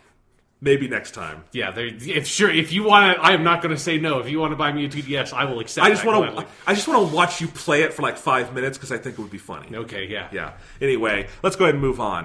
You want to talk some Doctor Who? Talk about some Doctor Who?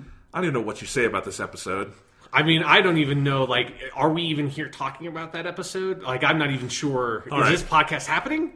Like the episode itself, let's rewind a bit. Okay, yeah. Extremis by Stephen Moffat. Yeah. Spoilers from here on out for the 6th episode of Series 10, and you do not want this one spoiled. No, because it's a fucking thing. All right, so going into this, last week, Sean, we talked about the excellent episode Oxygen by Jenny Matheson, where the Doctor was blinded. Yes, he's still blind. He's still blind. Of all the surprises in Extremis, one of the greatest, I think, is he's still fucking blind at the end of this episode. Yeah. And there's no end to that in sight. Uh-huh. That might just be the rest of Capaldi's run. Yeah, I really have no idea. Because it is, there's no indication that is getting fixed anytime soon. And holy shit, they're just going with that. They are going with it. They are going for it. So Extremis is Moffat's first episode of the season since the premiere. Yep. It's kind of his mid-season episode he does, but not at all, I think, what we expected, because this has some story arc things in it, and it's setting up a larger 2, 3, who knows how many parter they're going to be doing with this. But it's a standalone Doctor Who story in a lot of ways, and a fascinating one. Yeah. It's got a flashback structure. It's got a false ending. It's got a hell of a cliffhanger. Yeah. It's got a Super Mario joke that is amazing. It's scary. So this is a fucking episode of Doctor Who show. Yeah, this is one of those where it just feels like something that I feel like Steve Moffat has done very good in the Peter Capaldi years is kind of reviving a little bit of the edge he had as a writer on Doctor Who in the RTD years, that it felt like the Matt Smith era, and I think this was partially informed by Matt Smith's sort of performance as a Doctor. It got very bombastic, very big. It became almost action-y in some ways. It's obviously Doctor Who has never been an action show, but it had a more sort of action adventure kind of bent to the feel of the show. And sometimes that was amazing, and sometimes it didn't work as well.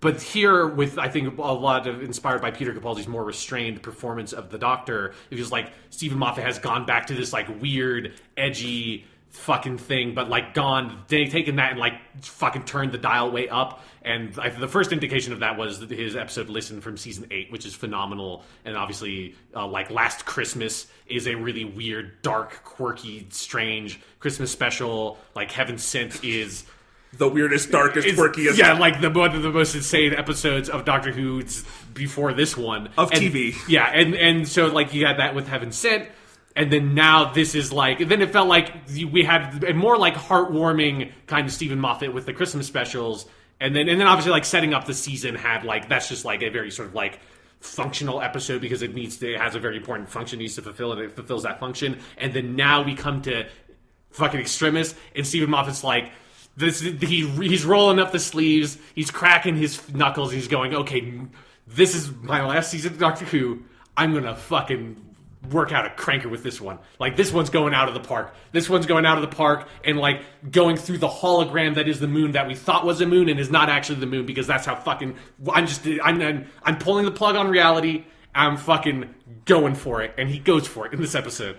It's amazing that this episode exists. Yeah. The episode ended and I felt more unsettled than maybe I ever have watching a Doctor Who episode. Because... it's not just the questioning of reality, it's that this episode keeps you on your toes. Like, honestly, we're going to talk about Twin Peaks soon. It is not a dissimilar feeling of, like, a weird Lynch movie of, like, at a certain point, I don't know why things are happening. I don't know how this adds up. And the scariest thing is, I don't know if or how it can. And that's the big... And Moffat has no interest in giving you all that by the end of this. I think there's indications we will get more of this in weeks to come. But and I do think this episode works completely on its own. Oh, absolutely. It's not just part one of something. I mean, honestly, like, I'm curious to see what the next episode is like, but there's a part of me that almost feels like it should, like this episode should have had the exact same ending, and then the next episode not followed up on it at all. Like, maybe there's one line of dialogue kind of referencing that the Doctor defeated the enemies from this episode or something, but not show you the actual adventure and just be like, this is it. And the Doctor, you just have to assume and have faith that the Doctor uses the information he gains from the course of events in this episode and uses that to defeat them, but we're not even going to show you. I kind of almost went with that. And I think it would have been maybe a step too far for, like a television show airing on BBC, but it would have been pretty fucking amazing. Yeah, because this is like a 45-minute episode, normal length, and by the end of it, so much ground has been covered. And so many scares and laughs have been had. Like, I mean, you almost forget that half of this episode is all this stuff with the papacy. Yeah. And you go to the Vatican fucking library and go behind a portrait of a Pope Benedict, one of the many Benedicts. Yeah, but this one was a lady. This one was a lady. Which she wasn't, he wasn't. No. But in Doctor Who, she was. Which is fun. Yeah. And there's just all this scary stuff in the library. Peter Capaldi is playing the blind very interestingly. Yeah. And you get these new enemies that are just pure nightmare fuel and all this stuff. I love the whole setup. Like, it is established so economically of the Pope comes to the Doctor. Like, why would the Pope come to the Doctor? And it's, okay, we have this book. It's called the Veritas. Yeah. We finally translated it. Everyone who's read it is dead, and they committed suicide. Yeah, and the last time people translated this book, like 500 years ago, they all died then, too. It is such a beautiful, wonderful Moffat-esque setup. Like, that's Blink. That is, like, Blink Moffat 101 done well. Like, it almost, like, that scene kind of reminded me of, like, good Sherlock Stephen Moffat in some ways. Of, like, having this character come in, sort of, like, set the stakes and, like, explain the setup for this, like, mystery, and the Doctor being like, oh, I guess we need to figure this one out. It's, like, had that, like you said, very economic quality to the setup of the story. And if just, again, kind of tying the character stuff into it, the Doctor being blind is such an integral part of this episode. Because, if the Doctor were in totally good health, I don't think this would be nearly as interesting, because him choosing to take this on would be like, yeah, the Doctor does that. Here it's, yeah, the Doctor does that, but you can't read right now, Doctor. Yeah. You're not in any condition to take on this fucking mystery, but he's going to do it. Yeah. And he's going to get really in over his head for the second week in a row. Yes. And it's going to be unsettling. It's going to be more than just unsettling. Yeah, because it is something where the episode covers so much ground. I love the way that, like, the Next Time trailer stuff had, like, that they have been doing for Doctor Who forever with new Doctor Who. At the end of each episode, they show, like, a little tiny teaser for the next episode. This episode uses that to such great effect, because I think everyone just went into this expecting, like, there's going to be, like, more stuff shown about the vault than they were, like, hinting at in that Next Time trailer. But we were just like, it's going to be a cool adventure in like the Vatican, which is something that Doctor Who's never gone there. It's just like, okay, this is going to be cool, like zombie monks, like okay, and you think you kind of understand more or less the kind of episode it's going to be going into it, and then it's like you have no idea what this episode is doing until like the last 10 minutes. Not really. Yeah, I don't even know really how to talk about this, but my mind keeps going to one. Nardole is such a key figure here. Yes. I don't think you can overstate how good Matt Lucas is. No. He's such a great addition to this cast. And him kind of having to be the doctor in a sense here, especially in his relations with Bill, because he's the one kind of leading her around. He gets some funny interactions. But throughout the episode, you keep getting these... And this is one of those like off-kilter things I love. There'll keep being these portals, like from the game Portal, show up in the wall. And characters don't really react to them. The Doctor, because he can't see them. And the other characters, because there's this kind of dreamlike atmosphere to everything. So that's unsettling enough. But then finally, Nardole and Bill start going through the portals. Yeah. And they're in the Pentagon, and they're in... Where else do they go? They go to the Pentagon, and then I think they go to CERN next, and then Bill then they takes realize, it to the White House. Yeah. They're the White House, all this stuff. But like they're going through these portals, and it's really weird, but it's like, at this point, it's like normal Doctor Who weird, more or less. It's just, you can feel something more is coming. And then they get back in, and Nardole gives basically what is a Doctor Who kind of moment, where he explains things, and he's like, these are projections. And it's like, what the fuck are you talking about, Nardole? Yeah. And this is coming on the heels of one of the most aggressively weird sequences in Doctor Who history, which is they're in the CERN building. All the CERN scientists have strapped dynamite to the tables and are drinking till it's like a cult end of the world thing. And the CERN guy just starts saying, all right, say some numbers. And they start saying the same numbers and saying the same numbers, and they're doing this whole like party with it. Yeah. And then Nardole and Bill just run away, and it's all a projection. And Nardole goes up in digital flames. Yeah, because basically, like, it's such a brilliant scene where Nardole's like, "That's all a projection." But wait, if the projectors are here and projecting over here, then what happens if you go behind? And he like sticks his hand behind the projector, and his hand just like, you know, reverse digitizes from like Tron or whatever, and then he's like, I'm not real, and then he fucking just explodes. And that's the moment where you're like, oh fuck, this is a mind fuck. Yeah, oh fuck, because that's where the moment where like the whole rest of the episode you've already seen is playing through your head again. You're like, was there a point where this switched? Is like, was Nardole specifically not real? Are all the characters fake? I mean, Bill was saying all the numbers, so is Bill fake? Is the Doctor fake? Did this happen last episode? This happened at the beginning of this episode? Like, what the fuck is going on? And you know, when we get on with it, where the whole thing is a simulation, there's a lot to break down in that scene in the White House, which is amazing that they broke out a fucking Oval Office set to film this one. Like, I'm part of me is just hoping that they had that stuff in some corner from like season 6 where they had like Richard Dixon and all that crap, and just like kept that set. I'm guessing the BBC has at least one White House set on standby. It seems like the economic thing to do at some point. Yeah, Doctor Who can't be the only show using it. But no, even before that, like, there is such kind of a weird off-kilter atmosphere to everything that in lesser hands, this should be the kind of revelation that just pisses you off in some ways, because it's none of this was real. Yeah. But it's not that at all. It's so beyond and such a mindfuck version of that, where like literally you're seeing all these places, they're going through these portals, and you get into this stark white room, which looks like something out of a Kubrick sci-fi movie, like the weird parts of a Kubrick sci-fi movie or something. And then it's like, yeah, these are just projections, and you're not real. And then Bill goes in and finds a very depressed doctor sitting in the Oval Office with a dead president on the ground, having apparently taken a bunch of pain pills or something. Yeah, unfortunately, it doesn't look like Donald Trump, so we didn't get to play out that fantasy yet. Yeah, that's too bad. Yeah, but yeah, that scene in the White House, like, that was a scene that after I finished watching the episode, I just went back and watched it again immediately, because that was something that, you know, Bill did not have as much to do in this episode as she has had in most of the episodes this season. Like, they have generally focused on her because she's a new companion and you need to develop her. But for most of the episode, she wasn't kind of front and center. It was more about the Doctor and his blindness and honestly his relationship with Nardole and Nardole having to cover for that. But then this, I think, is one of the most key scenes for Bill so far, which is kind of like crazy when you think about that. It's not quote unquote actual Bill, but the scene where she comes in and you know that she knows that she's not real. Like, she must know. Like she said all the numbers. She saw Nardole explode. Like, she fucking knows.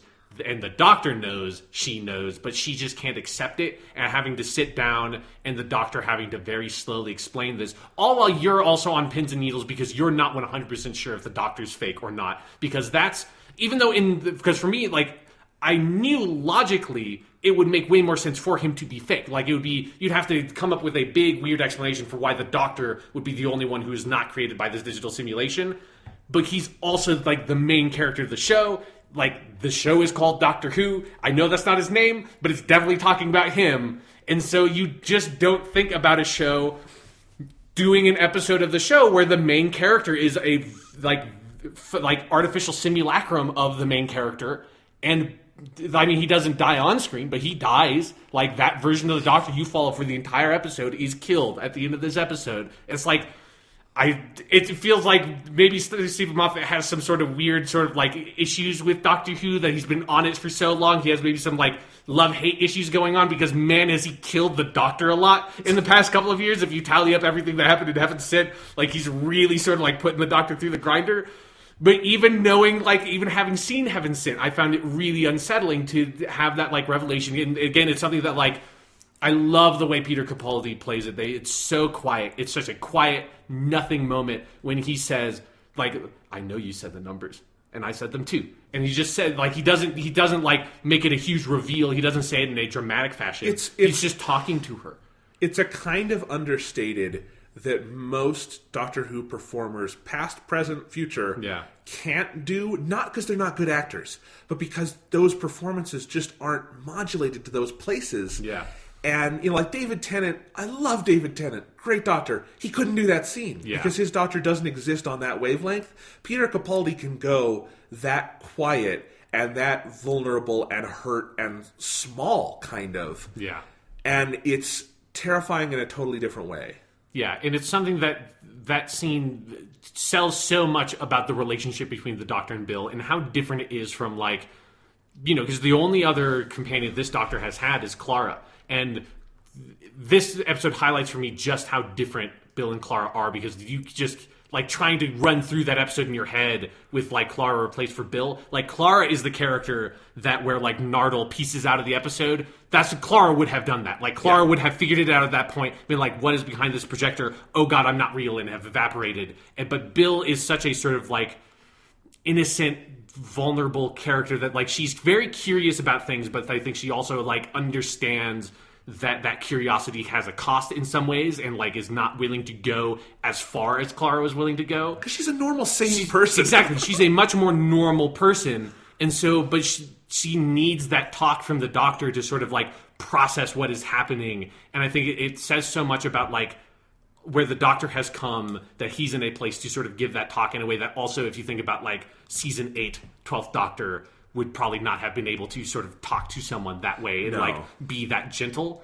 And that, like, it's just one of the most sort of touching scenes I've seen in Doctor Who between the Doctor and the companion. Like, that just little conversation they have. Touching and terrifying. Yes. Like, that's the thing with a lot of his relationship with Bill is Bill would get along swimmingly with 10 or 11, you know? Like, they would be perfect for each other. But there's something about, she has met the Doctor at a profoundly dark place in his life. And I don't think it's a coincidence that this is also the episode where we get the flashbacks, which we have to talk about, because that tells us why he is in, or part of why he is in such a profoundly dark place. Like, this should be the companion relationship where they just go out and have fun.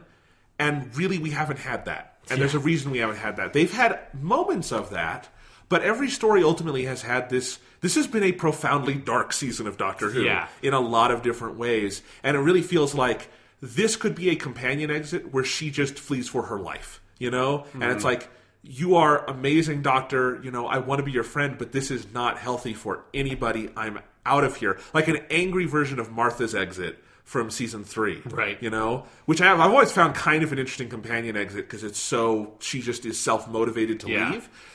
I feel like you could get that with Bill, and it could be really sad, but also right in a lot of ways. And this is one of those where it's like, yeah, what happens there, you're right. It is kind of a tender, interesting moment, but it's also, it's scary on so many levels, because I was still in that moment. I had no idea what the hell was going on with this episode. You know, it's like, okay, there is some kind of large simulacrum going on.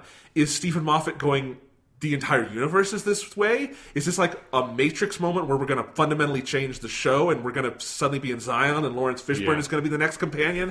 Which would be great. Oh, man! The Doctor in, like, the Matrix universe and, like, waking up, the way he would fuck around in that universe would be so amazing. It really would be. But anyway, like, you know, is that where we're going? Is this just like a dream sequence? Is it something in between? Is it neither? Like, there are so many questions up in the air, and it's so fundamentally terrifying. And the way the Doctor lays it all out, which is a pretty, like, bleak layout of what's going on. It's not, here's the situation, Bill, and here's how I'm going to save us, which is what most doctors, including Peter Capaldi 2 years ago, might have said. Yeah. But he's not there right now, you know, and it's just, that whole scene is just, it shakes you so hard. And even though it has kind of a triumphant finish when the monks come in and all that, you've been through, like, you've seen Nardole and Bill basically die, and now you see the Doctor, you know, his plan is just, I'm going to hopefully, you know, email this to my real self, and maybe something will come of it. It's such a bizarre, wonderful ending to an episode. Yeah, because there also is just this unbelievable sense of hopelessness in that White House scene where, like, you realize, like, for sure all of this is fake, where, like, no matter what happens, like, this version of the Doctor can't exist anymore. Like, these characters that we have been following for this whole episode cannot exist, and you have to, like, jump out of the Matrix at some point. Like, even if somehow this was an episode that resolved, like, the monster conflict in itself, and, like, somehow fake Doctor defeated them, like, that story would just end with him having to fucking kill himself, right? Because he can't exist. And there's just a sense of, no matter what happens, this character cannot survive as they are anymore. And that's just such a, like you said, it's a very bleak, dark thing for a show to do, because most TV shows can't go to that place, because TV shows are built on, like, the fundamental understanding that these characters are going to continue to exist for the duration of the TV show. It's just like, you don't usually get an episode where you feel like, oh, right, yes, there's no way that any of these characters can survive. You also, most TV shows have delineated lines of reality. That is also true. That's a good point. And you have no delineated lines of reality here. So let's talk about the flashbacks. Okay, yeah. Because that's a really interesting sequence, because you could have put these in a different episode, but, you know, because there's not like a heavy literal connection going on. Yeah. But I find the thematic connection so interesting, and I think the pace it gives the episode, where we kind of keep going back to whatever this kind of original sin is in the current Doctor's life. It's really, really interesting. And I was it just me, or was Michelle Gomez more interesting in her performance than kind of ever here? Yeah, like, I just think she gets better every single time she shows up. Like, she's settled into the role really well. Yeah, and that's not me dissing her other appearances. It's just, I was kind of surprised at how interesting I found that character, even though it's you know, it's a brief appearance. Yeah. It's not, she does a lot. She's mostly kneeling, waiting to die. But it's an interesting shading, and her and Capaldi have a really interesting chemistry at this point. Yeah, I think they have done, even if, like, a lot of her stuff in Season 8 was sort of, you know, fumbled or mixed out, you want to sort of look at it, they have done, I think, a very good job at this point establishing the relationship between the Doctor and the Master, and really kind of going back to basics with it, that you do get this sense of, like, the Third Doctor, Roger Delgado Master, like, the original appearance of that character, and that relationship more of, like, you know, sure, the Master is like, ha ha ha ha, I have the goatee and the black shirt, and I'm killing people, and he kills people by shrinking them, which is always hilarious at the old Master appearances. And he's like, he's hatching these master plans and schemes, and then he's executing on them and being, like, sinister while he does it. But you always got this sense of, like, a playfulness of it with the character, and of, like, there is this past relationship with him and the Doctor that they used to be, or maybe still are, friends. It is kind of hard not to watch the scene.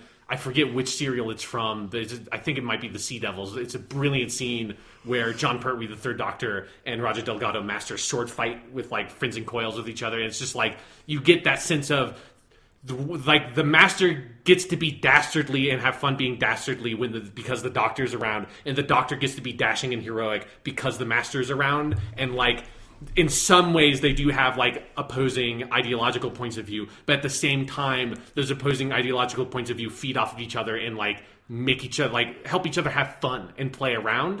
And so, like, even when, you definitely get this sense of, like, a real, like, severe ideological rift when the Master does something really awful, like killing people, you still, I feel like, believe in that friendship. And you did with the Third Doctor stuff, and I feel like they have found that place again after a very long time and a lot of hard work of, like, even though I like a lot of the later Master appearances in classic Doctor Who, they never got back to that level that Delgado had. And it feels like Delgado is probably still always going to be, for me, the best Master, because he just, like, so is that character. But this is the closest they've ever gotten and, like, really found that interesting space in the relationship again to allow this really small appearance from her and still, like, get that relationship across in a way that if they had completely just, like, messed that up entirely in Series 8, they would not have been able to get to this point. Yeah, and it also so much relies on, it's not just Delgado, it's the Pertwee side of it, right? That it's the Master and the Doctor and kind of how they play off each other. And, like Michelle Gomez has said, she's not going to play the Master once Capaldi is gone. And I completely see her reasoning. It's like, that performance feeds off Capaldi's performance and vice versa, and that relationship is what makes it. And I actually think it's kind of at its best here in this episode, where we have not really seen the Doctor at this point before, where he's just full on, I'm going to kill the Master. Like, this is, I'm going to execute her, in this case. the gender pronouns get difficult. But, like, and it's this really interesting planet where it feels like it could be its own episode, but it's not, where there's this execution planet, and they're going to have the body in a box for 1,000 years and all this stuff. And I actually really, this is a flashback, but it's not all that expository, because we don't know what the Master did to get here, and we don't really know why the Doctor feels this hopeless about the situation that he's prepared to do this. And I like that we get to just read that in the performances, and I actually hope we don't learn more about that. Yeah. Like, it's better if it's ambiguous, because the last time we saw Missy, she had, like, taken over a Dalek ship. I like to just imagine no good could come from that, and the Doctor just, maybe something happened that was a step too far, and he's willing to, like, consider this. And it's a really interesting progression of scenes where you have Nardole come with River Song's notebook, which is a really good full circle from, God, so many years ago now, when Stephen Moffat introduced River Song and the notebook with, David Tennant Doctor, who has not been Doctor for a very long time. Yeah. And, he reads that bit from the notebook, and the Doctor, it's not even like a literal one-to-one connection either of why that is what shakes him out of it, but he chooses, like, I'm not going to kill her, I'm going to keep her prisoner. Yeah. And you see basically the Doctor, I don't know if he did the right thing. I don't know if he did the wrong thing. And he doesn't know either. Yeah. And it's a really interesting state to be in. And then, you keep having these flashbacks also to what is the actual text of the episode, frankly, which is him sitting in front of the vault while he gets that email and just feeling so small and alone in all of this because he really just doesn't know what to do. Yeah. And it's something where you get this sense of, like, the Doctor is... I think there's something about, like, having Missy there in the vault, like, right there all the time, like, just on the other side of this door is this weird temptation for him. And that, like, he has this other person that's right there that, like, knows him and, like, knows everything about him, that he grew up with, that, like, is another person that is the same member of the species that he is.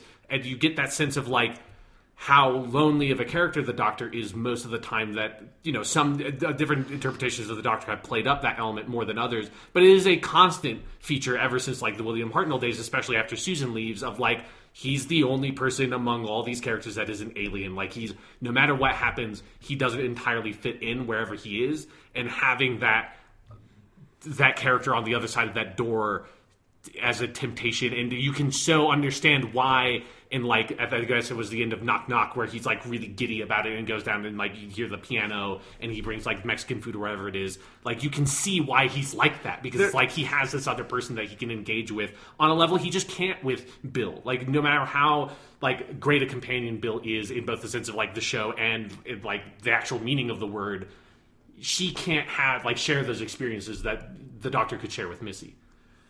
And there is just such this sadness about it in that, yeah, the Doctor is being fairly irresponsible with all this when all is said and done. And he knows it. And Nardole really knows it. But it's like, yes, it's kind of like the Batman Joker thing. At a certain point, Batman probably should just sacrifice a little bit of his integrity because he keeps the Joker alive and a lot of people die. And here it's like, maybe the Doctor didn't need to kill Bill or whatever, But or not kill Bill, not Bill. That'd be a Quentin Tarantino movie. Yeah. Kill Missy or the that Master. That would be a real dark episode of Doctor Who if he killed Bill. That's the finale. Kill Bill parts 1 and 2. Kill Bill Part 3. Yeah. Tarantino was talking about it for years. He's directing Doctor Who finally. Yeah. No. But no, but now he has the Master in this vault on his own. He didn't go find a prison planet for her, and he just has her there. It's both sadistic and childlike in that he kind of just wants, as you say, that friend, enemy, there in the vault so he can always access it, but not, he can kind of take it out to play, but he can be safe in the knowledge that, okay, she can't get out or whatever, even though that's not all that safe an assumption. And all of that is just kind of, it really does, it makes you not know how to feel about this whole situation, because you can't blame the Doctor for his emotions, but his actions are pretty out of line at this point. Yeah. Because one, what he's doing to the Master is fairly inhumane, Yes. and there's that level of it. It's dangerous, and it's not emotionally healthy for anyone. Yeah.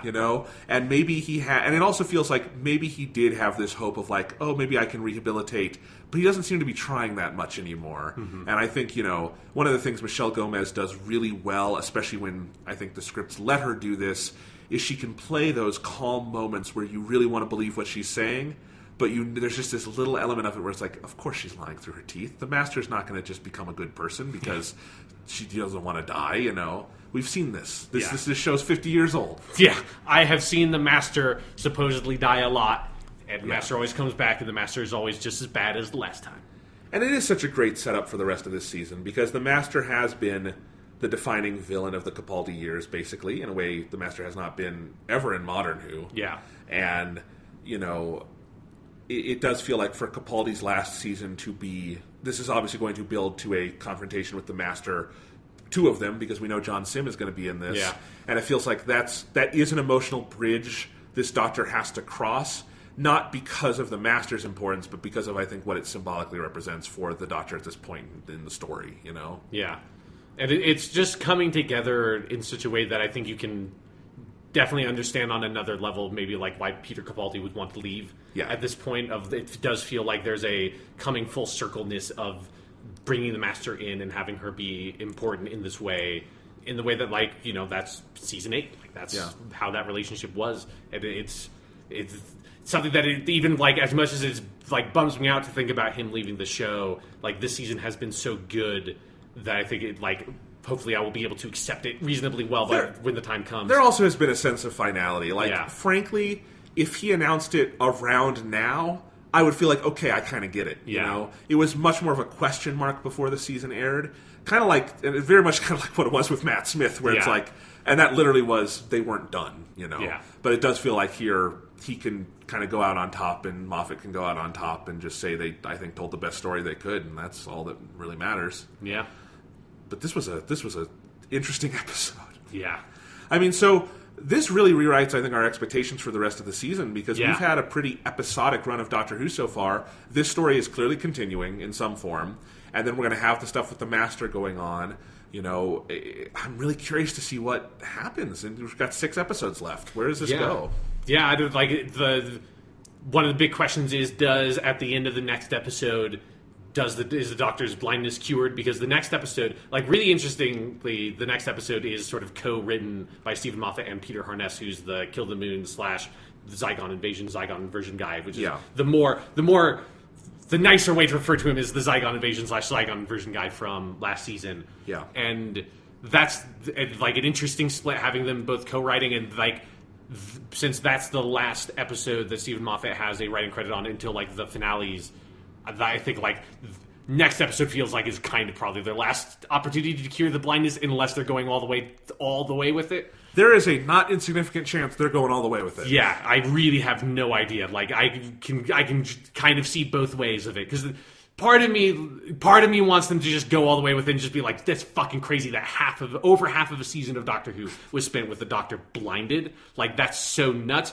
The other part of me is this is Peter Capaldi's last season, and I don't know if I want him to never have old Peter Capaldi visioned up 12th Doctor, not ever having that character come back is such a sad idea to me, that this is the state he's going to be in until he regenerates is so sad. I don't know I don't know which way I want it to go. I don't know. There's also in all the season 10 like previews and stuff, there's Yeah. those little hints of a regeneration like event happening. Yeah. It obviously can't be his full regeneration unless they've been lying to us about a lot of things. Yeah. But like, is it going to be a like that thing that happened with the 10th Doctor in the season 4 finale where he partially regenerates? Yeah, and he makes a Doctor clone or whatever with his severed hand, which is one of the weirder plot points in Doctor Who history. And then the Doctor clone gets to go marry Rose on an alternate planet and do it. Yeah, that's where it felt like Doctor Who for a little bit in the main series turned into a Doctor Who spin-off comic book. Yeah, or just a fan fiction on an erotic fan board. Yeah. Yeah, no, anyway. But like, is it like the regeneration starts and then something really weird happens and it takes 6 episodes to happen? Yeah. You know, like, where are we going with this? There are so many possibilities. Even if it does, the blindness thing wraps up next week, it is such a crazy, audacious thing that they did. Yeah, no, and it's something that it has added a really cool element of continuity between the episodes, and I feel like I'm really excited for the end of this season to be able to look back on how the whole thing was structured. Because, we had the first, 3 episodes really were all one contiguous story that, did not, the plots weren't interconnected, but they led basically directly into one another. Like old Doctor Who serials. Yes, like old Doctor Who serials. And episode 4 was kind of like a little standalone thing, but then Oxygen, that now leads through the blindness, is directly connected to, in thematic ways, this episode. Obviously, next episode is him fighting the mummies or whatever they are, and in a way that I love. It feels like kind of how they handled season 9 of it's a 2-part story, but each part feels like it is fully fulfilled and stands on its own in such a way that you would never. I would not put this as, part 1 and part 2. Presumably, who knows how, maybe the next episode will be structured in such a way I don't entirely feel that way. But it feels more like how, the girl who died and the woman who lived, that clearly they are connected episodes, and you would see why they are right next to each other. But also, again, if the next episode had nothing to do with the plot of this episode, I would just, roll with it and be like, that was a fucking weird episode of Doctor Who, but I can just imagine that the Doctor saw, won the day off screen, and we can just proceed with the season as normal. Yeah, but I'm very excited to see where they go with it. Yeah. It's going to be a pyramid. That's interesting. Pyramid at the end of the world. I like that title. It's a very good that title. Sounds like a Doctor Who book that I would get in Barnes & Noble. Exactly. And that's not a diss. Some of those books are kind of fun. Yeah. Anyway, that's Doctor Who. Yes, it was. Man. That was an episode. Deep breath, Sean. No, that was from season 8. No, Sean. Deep breath, because we need to talk about Twin Peaks. Again, we talked about Twin Peaks for 5 hours a week ago, Jonathan. There's new Twin Peaks. What? And it's even weirder than old Twin Peaks. Oh, God! Yeah. Yeah, it is. It is. Yeah, we both spent 4 hours watching Twin Peaks last night. Okay, then that's the question I have to start with. Uh-huh. We were both planning on probably around the time it aired live watching the 2-hour premiere, right? Yeah. Were you planning to watch all 4 in one sitting? No. I was not. I thought I might, but I was also thinking I could save those. Yeah. I wasn't going to wait until next week, but... Yeah, because, it came on pretty late. It started airing at 8 or not 7? 7 was, yeah. So it was 9 o'clock, and there's either it's... if I decide to start watching the next episode of Twin Peaks, that is all I am doing for the rest of the night. There's no way I'm doing anything else. You have to commit or not, and I really committed. Really, the only break I took was I was watching this on my Apple TV. I have Showtime through PlayStation Vue, and I watched the premiere live on that, and then I realized I didn't have the Showtime app, so the longest break was downloading the Showtime app. And that was it. And then I was into episodes 3 and 4, and it only got better from there. Oh, yeah, it did. Oh, my God. Okay. Man. I mean... Man. All right. Spoilers from here on out. If you have not seen The Return of Twin Peaks, hours 1, 2, 3, and 4, just do that. Yeah. Take whatever hallucinogen of your choice if you want to. It really won't make a difference. And sit down for some TV. Is it TV? I don't know. It ends with movie credits. It ends, each episode literally ends with credits that have text in it referring to it as a film and a motion picture. That's just standard copyright stuff. But it's movie credits. They're not, it's in a way that it feels like somehow David Lynch thought that that's how every episode of original Twin Peaks ended, was with credits like that in the bar, and that's not how it happened. In the way that, like, you know, the opening credits are like clearly modeled after the opening credits of Twin Peaks, and it has the same song and same font and all that stuff. And then it's like they go to the bar at the end of each episode with a different band playing a song as movie style credits come up. It's like, what the fuck? It is. Yeah, it's not a movie. It's not TV. It's David Lynch.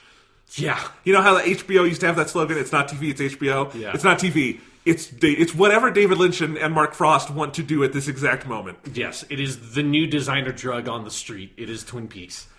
I loved this so much. Yes. I finished this at, as you say, it would have to have at least been 11 p.m., maybe later, because again, I had to take the install break, which was really the only break. And I was just giddy for the rest of the night. I couldn't go to bed until like 2 a.m. I dreamed about it. I woke up still thinking about it. I've been distracted doing other things. It's just, that was unlike anything I have ever seen on my TV. Yeah. Even other David Lynch things. Uh-huh. It feels like he climbed the mountain, he attained some form of enlightenment, and he's not sharing it with the rest of us, but he's giving us a little taste of it. Yeah. And it's, man...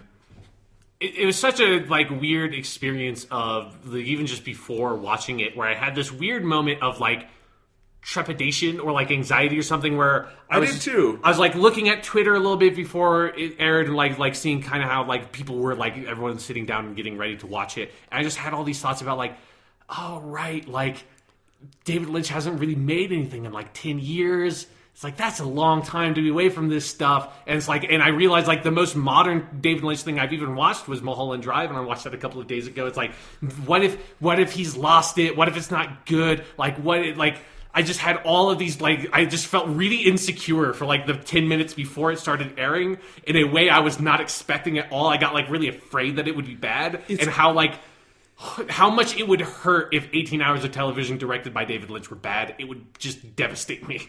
Or, like, for me, it was just we hadn't seen literally anything from this. Like, I think we have a clip somewhere of Hawk saying, from, like, one of the trailers, but that's it. Like, we knew nothing about this. We didn't know who would be in the premiere, what would be in the premiere. We knew nothing about this project, and you never go in cold to something like that anymore. Ever, under any circumstances, do you go this cold into something. And so there was that kind of natural trepidation I think you're describing, but also, like, I want to know what this is. Yeah. And here's the thing. After 2 hours, maybe 3 and 4 hours, I don't know, I didn't know what it was.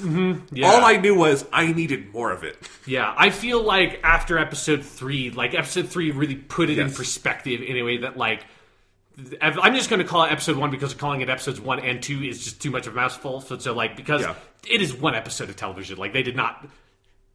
There's no split in the middle between episodes 1 and 2 or whatever. They did on the app.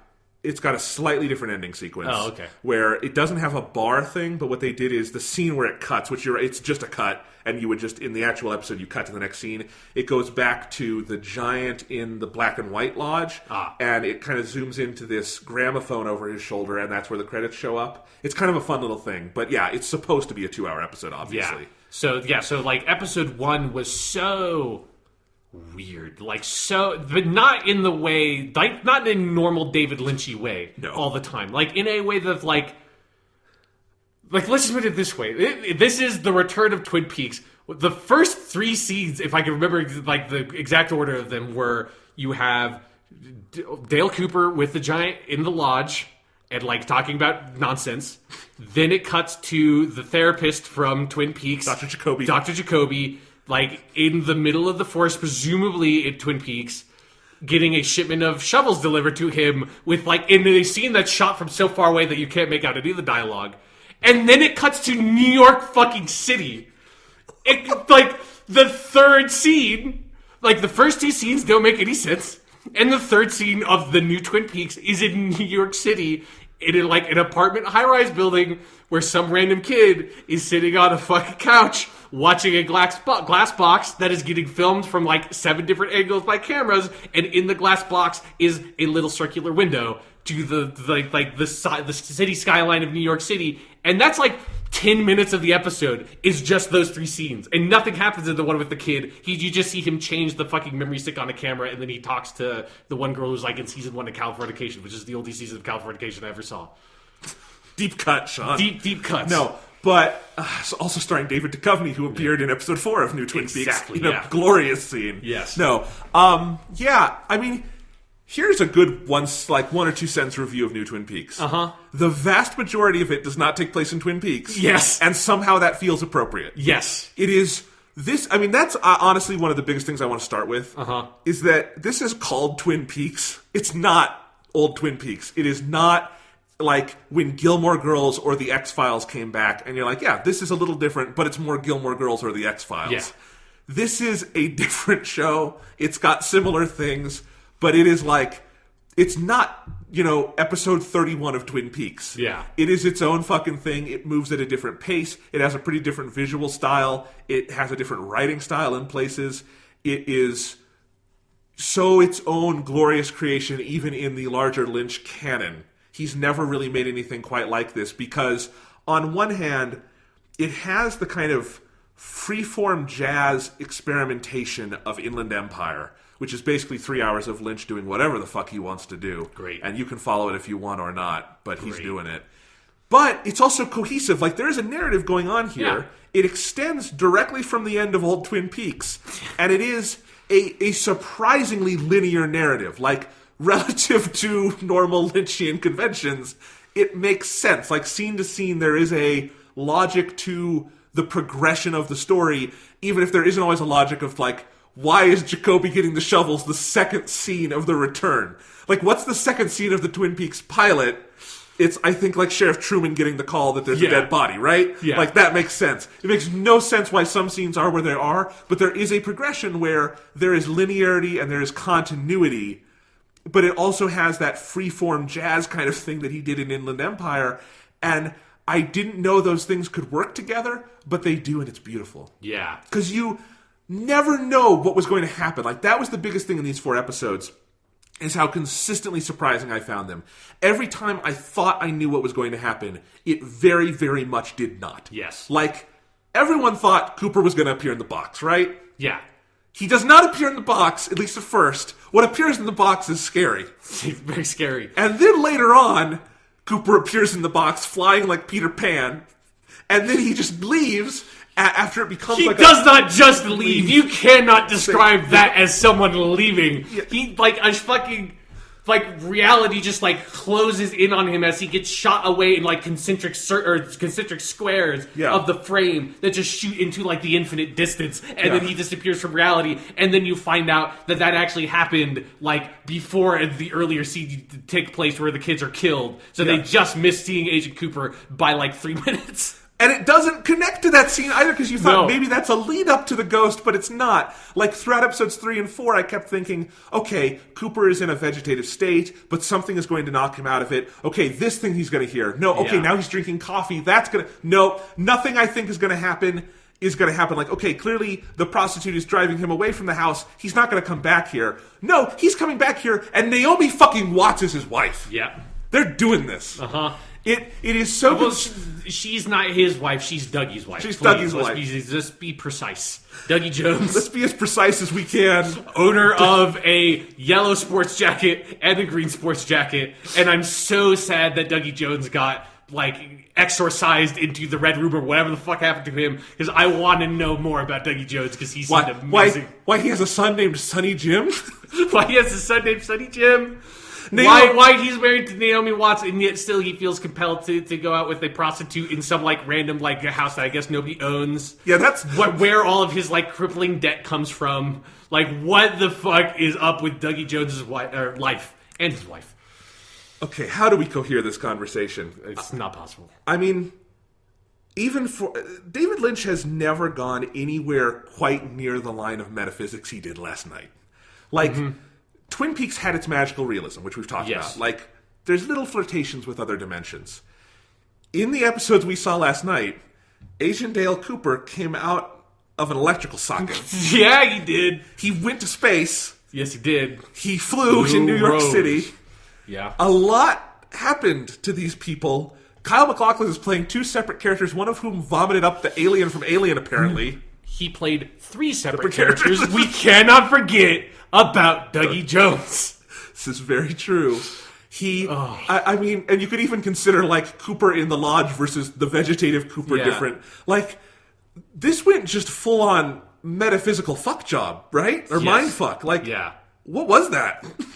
I don't know. But, yeah, so let's... Like, because for me, I don't know what your experience like watching, like, the pilot for, like, part 1, part 2, episode 1, however the fuck you call it. The premiere episode, and then moving into episodes 3 and 4, because I was definitely incredibly intrigued by the premiere episode, especially, like, everything that was not Twin Peaks I loved. Like, everything in New York City and South Dakota, I thought, like, this shit is so good. It's so amazing.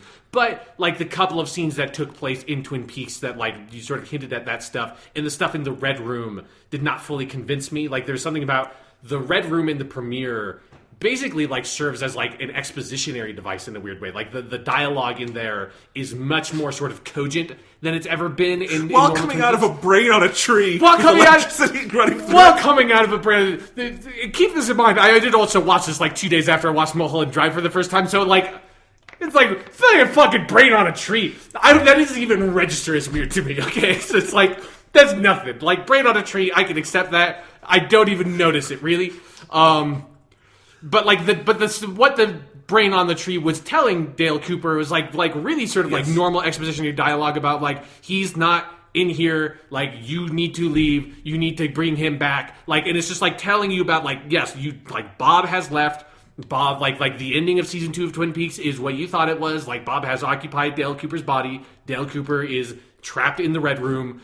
Like, evil Dale Cooper has been going around the world for fucking 25 years, kicking ass, taking name, fucking people in 2 different ways, and it's so good.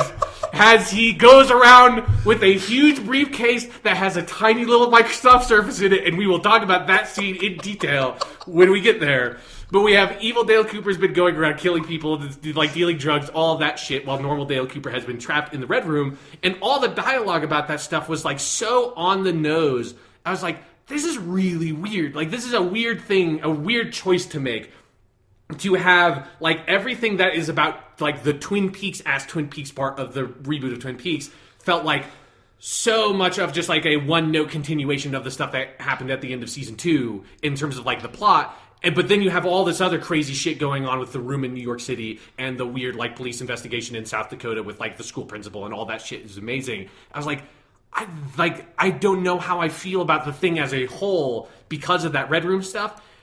And then you watch the beginning of episode 3. Yes. And it's like, oh, the Red Room stuff was, like, on the nose and expository because David Lynch had a, like, secret trick in his back pocket, and that was the Red Room is, like, your baseline. That's where you start, is the Red Room for Twin Peaks, and you only go more insane from there. And as soon as episode 3 starts and he ends up in the fucking, like, exhaust vent in space, where he gets sucked through, like, a weird thing on the wall that first had the number 15 on it, and then the number 3, and the dedications, you just put random meaningless numbers everywhere in the first 4 episodes of Twin Peaks. I love to death. And he just gets sucked through it, and then, like, in a scene 10 minutes later, you see him materialize through a fucking outlet in the wall. Yeah. I had a very similar experience. Yeah. I think the premiere is a great thing, whatever it is. Yeah. But at the time, there is this whiplash because it's exactly what I was describing before.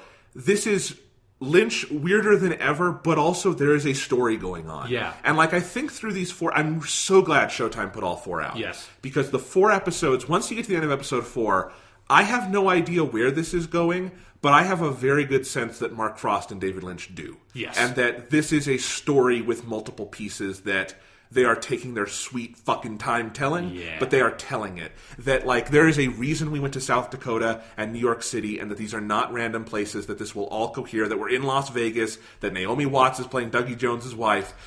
All of this is happening for some reason, and I also think, like, the town of Twin Peaks has a reason, because it's the place ultimately this journey is trying to return to. Yeah. And there's, as Lynch really likes in his 21st century career, there's a meta-narrative going on, I think, with that, too. Yeah. You know, obviously. But, like, the stuff in the Red Room it's really weird, obviously. You got a brain on a stick, and all that stuff. Weirdly, Mike, the one-armed man, is in this more than any other Twin Peaks alum other than Kyle MacLachlan. Yeah.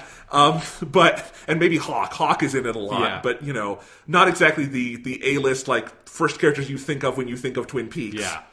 Not to say that Hawk isn't awesome, because I love that Hawk guy. is amazing. I love his more prominent role in the episodes. Is really good. It's fantastic. But no, there's a reason you're there, and that's because you're setting up what the struggle of this story is, which is Dale Cooper has been gone for 25 years. Yeah. He's been stuck in that fucking room, and he has to get back. And it's actually, part of what's so off-putting is how simple it actually boils down to. Yeah. It's presented as weird as possible, obviously. Yeah. But there is a clear linearity. There is a motivation to the storytelling that kind of starts connecting all these dots that is very, very interesting. And the web does kind of get more complex as we go, but it's also, you can start seeing the strings connecting the web, and it is not just a random act of Lynch, you know? There is so much more going on here. But in those first 2 episodes, I don't think I saw that. Mm-hmm. And I think I was like, exactly like you. The New York scenes are phenomenal. That is one of the best horror scenes I've ever seen in my life, is the stuff with the box. It's amazing.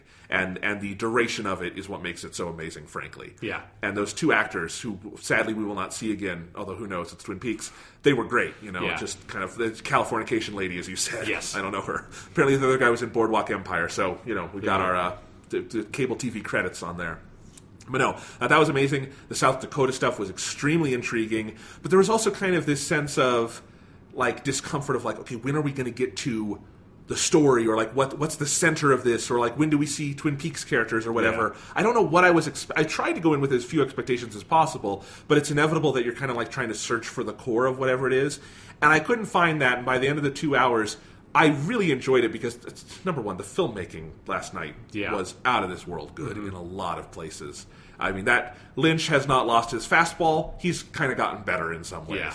And so you have all of that. I was definitely on board, but I was just I don't know what this is yet. I don't know what this is. And so it was episode 3's right there.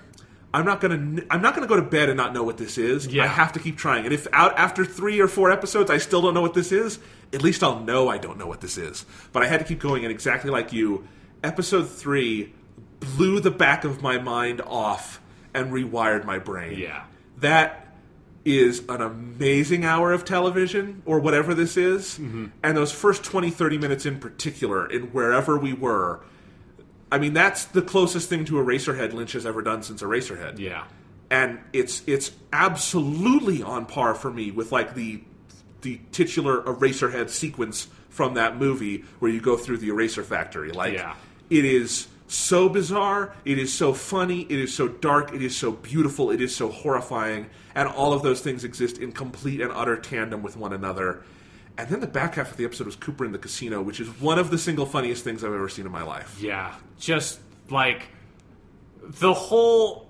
the idea that you could say Twin Peaks came back. Okay, you saw the first 4 episodes. Well, what did the main character, Dale Cooper, do? Well, he was stuck in the Red Room for a while. Then he was in, a floating, big exhaust thing, that are, the top of apartment buildings mostly. And he kind of was on there, and then he went outside, and it was in space. And the floating head came by and said Blue Rose, and then he went back in. And then he got sucked through an electrical socket and replaced another doppelganger of his that got sucked into the Red Room.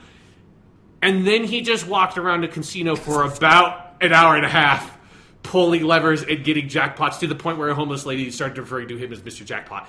And then he started referring to himself as Mr. Jackpot. And you're forgetting the best part of going, yes! No, he goes, hello! Right. And then every time he gets a jackpot, he has the same, really, frightened reaction. He's so startled by it every single time it goes on. And all the people in the casino are just oh, God, where is he? Is he over there? Oh, no, they're running around with all these huge buckets trying to get all of his quarters.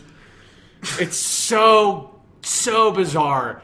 It's so good. And, one of, the most, Lynchiest sort of, elements of filmmaking that he has maintained so steadfast, I think is probably, if there's one thing that will turn people off from this, more than anything else, I think is, the glacial pacing. Oh, it's so slow. It's so slow, but it's so perfect. It's not I have an issue with a lot of 45-minute long television episodes that tend to have or the Netflix TV series like have that like issue of like some episodes just like are so long and so feel so slow because there's no like thematic coherence or anything. Here it just takes forever because David Lynch just loves to say like, we're just going to do 5 minutes of this asshole sitting on a bench and spray painting these shovels gold, and that's this whole scene.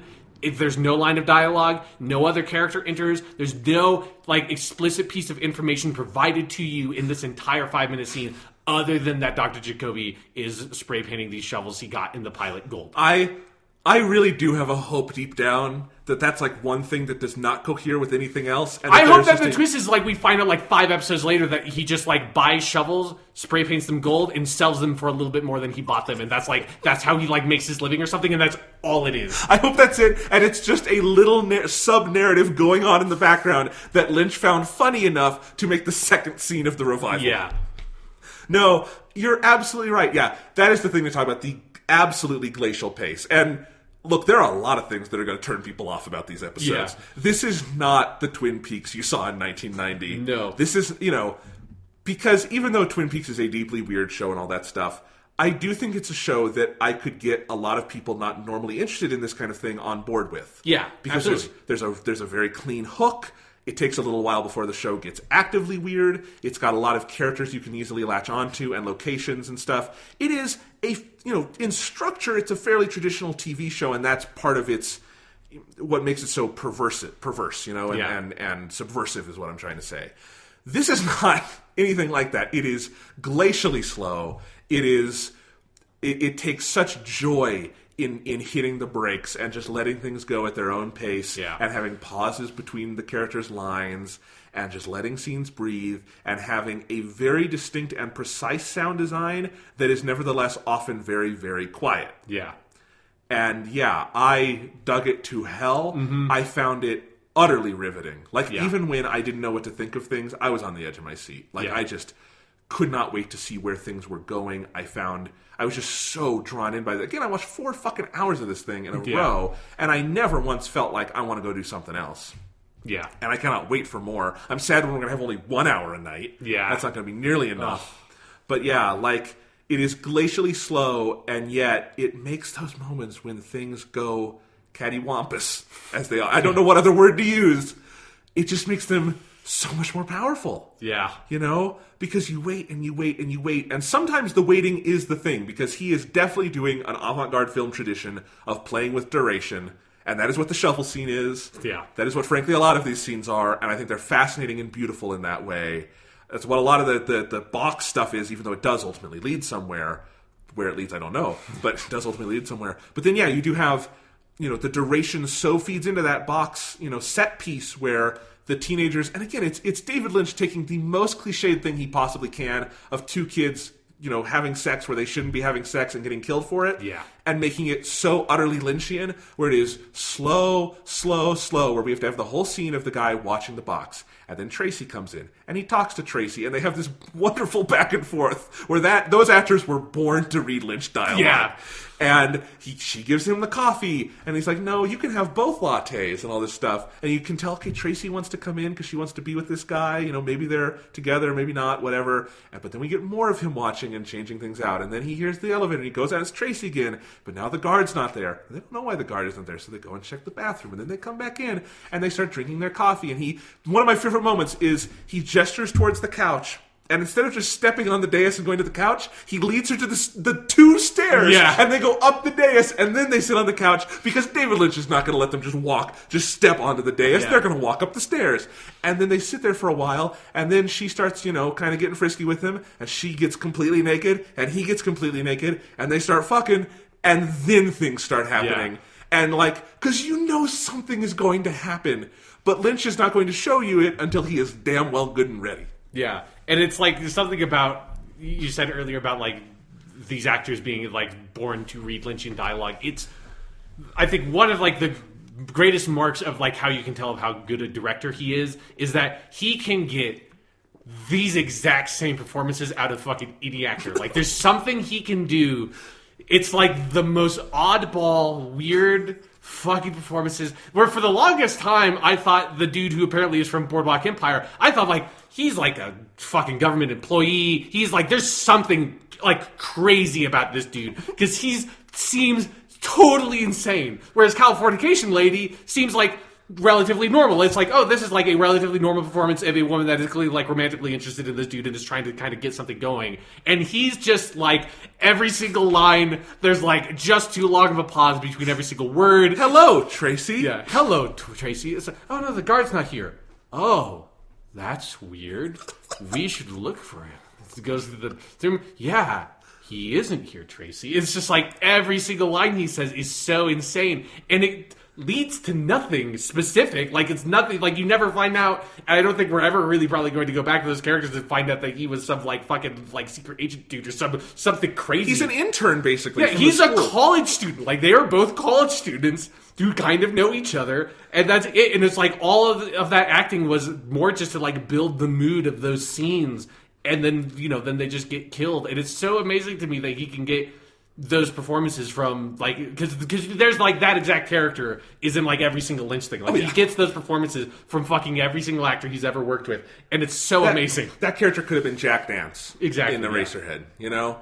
And that's one of the great tragedies is we won't have Jack Nance in this. Yeah, but you know, and a lot of other good people, of course. But yeah, no, it's just. Yeah, you know, Matt Zoller Seitz, who's a critic I absolutely love. He writes for Roger Ebert's website and Vulture. And his piece on Twin Peaks this morning I found fascinating because I think he very much didn't know what to think about it, which is a good place to be. Yes. But, you know, one of the things he said was it basically played like a series of Lynch short films under the banner Twin Peaks. And I think it is a little more cohesive than that by design, you know? But, like, it does have that quality where even if those New York scenes didn't wind up tying into anything, they're just very well-made cinema. Yeah. You know? And I say cinema as... Some people have stricter definitions of that. I just kind of mean that as filmmaking in general. Right, and that can be for TV or movies. But, like, yeah, it's like... I one of my favorite things to imagine was they did do this LA premiere a couple nights ago that somehow they had, you know, a really tight embargo on. But, like, yeah, there was a theater full of people in LA who watched those 2 hours. And only those 2 hours. And they didn't see episode 3. That would be, I would give anything to go back in time and be in that audience and watch that unfold. Because of just, like, of having, like, the credits be playing and then seeing every single person just kind of awkwardly look around and look like they're like, kind of, like, look at someone and, like, they sort of make contact and you see them about to say something and then they, like, think about it and they're like, and, like, don't say anything and they lean back in their chair, like, and then they look over again, it's like, no. It's like it's the whole theater is people thinking of what they're going to say, about to say it, realize they don't know what they're going to say, sitting back and thinking about what they're going to say, and going through that process for like 30 minutes straight is how I imagine that theater was. Because it's such an insane 2 hours of television. I mean, I really did come out of those 2 hours. I made a joke tweet about this. Like, this could still be an 18-hour prank. Yeah. That, like, he's just going to meander for 18 hours and give Showtime and all of us the bird. That is still totally possible. It'll be a beautifully made middle finger, but it could be that. And it is... I mean, we go through 2 hours of it, and fucking Cooper still is not out of the Red Room. Yeah. Like, I kept on thinking, surely that's going to be the end of this thing, is he gets out of the Red Room. That has to be how the premiere ends. There's no way the premiere ends, and Dale Cooper is still stuck in the Red Room like he was at the fucking beginning of it, like he was at the end of Twin Peaks Season 2, the show that has been on hiatus or whatever for 25 years, and now has just come back for like this weird like miniseries thing. You have to end the premiere, at least, with Dale Cooper coming out of the Red Room. And he fucking does it. The premiere ends with what is actually one of my favorite scenes in that whole episode of, like, James in the bar and Shelley's over there, and they kind of look at each other. And Shelley has that great line of, like, no, James is cool. He's always been cool. And then it goes to credits. Like, that was honestly, like, I think that scene is why I had to watch episode 3 immediately, because that felt like it captured so much about the heart of old Twin Peaks in this one tiny moment that the rest of the premiere wasn't even interested in trying to do. And like that one scene, he just like grabbed it, and it felt like this is Twin Peaks 25 years later. Lynch knows what he's doing. He's just not always in a hurry to get there. Exactly, you know? And yeah, God, if that's the only thing we ever see of James and Shelley in this, and I think we will probably see more, that would be a beautiful, just little on its own little vignette, you know? Yeah. Of them in the bar, Shelley with some friends. And both Shelley and James barely look like they've aged, which is an amazing thing. James has a haircut, but I mean, you know, that's just such an interesting little grace note. Yeah, I mean, let's talk about the Twin Peaks scenes. Okay, yeah. There's actually not a lot of them. Yes, and you could tell there's not a lot of them because David Lynch had to be like very strict in making sure you saw a sign that said Twin Peaks whenever there was a scene in Twin Peaks, so you're absolutely sure, okay, yes, this is in Twin Peaks. Right, I'm watching the TV show Twin Peaks. Right. Yeah. Because, we joked about the James storyline from season 2 in that he leaves Twin Peaks. And that's notable because Twin Peaks has almost no scenes set outside city limits. Yeah. Other than like when they go to the border, but still that's so connected because it's this drug run, between these two towns. So yeah, no. But the scenes in Twin Peaks start out very odd.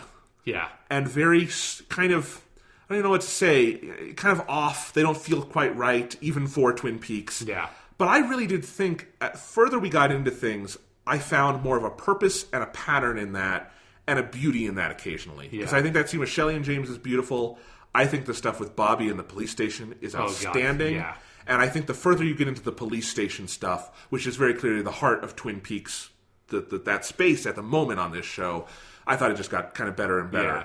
I mean, for me, it was particularly the scene where Hawk and Andy and Lucy are all in the room, like going through all the evidence, and it's the whole like joke with the chocolate bunnies and all that. It's like this joke that goes on for like over 5 minutes, and it's like, again, it's one of those scenes where it's like, this scene would not have been done the exact same way in original Twin Peaks or something, but you can see, like, you can feel these characters being the same characters they were from that show and going through, like, similar sort of comic routines, and yet they also have changed. Like, and that's one thing I really love about this show, or like this revival, is you really do get a good feel for how much these people have changed in the intermittent time. That, like, Andy's very identifiably Andy, but also, like, he's a father now, and he's gained weight, and he's, like, he calls Lucy Pookums and all that stuff. Like, he's not the exact same character we knew, because, of course, he's not. It's 25 years later, and then that age and that time, all the characters wear that. Yeah, I mean, and, of course, you got to talk about one of the most kind of affecting things in the premiere, which is the scenes with the log lady. Yeah. And, Catherine Coulson died in 2015. Before they shot any of this, and I guess her and Lynch, who are lifelong friends, she worked on Eraserhead. She was married for a time to Jack Nance, who was the star of Eraserhead, so they know each other very well, and I guess he probably just shot these scenes with her on his own, and just, they were going to find a place for him. But she's alone, it's kind of a tight shot, she's got an oxygen mask on, she's bald, probably from, it feels like a cancer kind of thing, and she's got her log, and she's speaking very kind of delicately. Those are hugely moving scenes, because one, I mean, there's just the harsh reality that we know Catherine Coulson died had to be shortly after filming those, and that Hawk, the way Michael Horst is so good in this. Yes, the way he plays those scenes of, like, on one level he's kind of humoring this old woman he and the town love because she's probably on her deathbed, kind of, and I would be surprised if they don't build in the log lady's death in some way into this. I feel like that's something Lynch wants to do from what we've seen. But there's just that tenderness to it. But there's also, Hawk is kind of like Cooper and Sheriff Truman. He's okay going on instinct. And he's like, yes, I think she's onto something. So he's going to go along with it. And I love that that's kind of the thing that kicks off this series of events in the town. Yeah. Is something that is very much acknowledging the passage of time, That Hawk himself actually has more responsibility than he ever did. He's the deputy chief now, and stuff like that. So some of those scenes, they lead into other scenes that early on feel awkward, but I just think, they get better and better. Yeah. And it's also something where the second time she calls and Hawk answers on his cell phone is something where has now then, like, is kind of like a sort of a running thing, but it's something that I think this revival's relationship with technology, I think, is very interesting. It's something where, like, every single time technology comes up, I feel like it's very specific. And, like, David Lynch focuses on things that, like, maybe, like, used to be focused on in the mid-90s or something that we don't focus on anymore. Particularly the scene where in South Dakota with, like, the TV or the computer and they're processing the fingerprints. Right. And it's like, that's such a painstaking scene of, like, you're looking at this fucking computer screen, going through each of the, like, all 5 of the fingerprints and scanning through all the photos, and it's something like, it's 2017. You don't do that in police procedurals anymore. Like, in police procedurals, when they do fingerprint stuff, you don't even notice it anymore because it's such a normal, just natural second thought process. That's just something that happens. You never focus on it. But I feel like David Lynch is, like, feels very conscious of, like, all the cameras in the scene with the glass cage and, like, the use of cell phones, of, like, you're really expecting that, like, it's just really surprising when you see Hawk talking on a cell phone to the point where out in the forest. Yes, out in the forest, and he's like, because that's such a thing in the old Twin Peaks. If you went out into the forest, you were completely cut off and isolated from everything else because it was the fucking 1990. Nobody had a cell phone, and so like the dynamic of how technology has made it that you can't be contained in Twin Peaks, like. We are interconnected, like, and that's one of the ways that makes it feel natural that you go to New York City and South Dakota and Las Vegas and all these other locations, because the world is like, no world can be as small as the town of Twin Peaks anymore. Technology doesn't make that possible. Yeah, and it's interesting because Lynch is so often blissfully unaware of that stuff. Because Twin Peaks, Blue Velvet, Mulholland Drive to a degree, most of his films are set either in a 50s pastiche or in kind of a all times exist at once world. You know, but Twin Peaks is very much, this Twin Peaks is very much concerned with modernity. Yes, which leads me to maybe the best scene ever filmed featuring a computer screen of all time, which is Evil Dale Cooper in the motel with this giant fucking briefcase that he opens up, takes a gigantic modem out, puts it on the table, plugs it with a fucking Ethernet cable into the wall, turns the modem on, turns on the Microsoft Surface, which is a little tiny thin tablet that is embedded in this gigantic fucking briefcase, to go to the FBI website where he's searching for, I don't even remember what the fuck he's even searching for. The federal prison, right? Yeah, the federal prison, that's right. And he's searching for it, and every single text field he fills in with complete fucking nonsense. And the screen fades in and out for, like, no reasons whatsoever. And, like, the website looks like it was made in the year 2000. And it's like,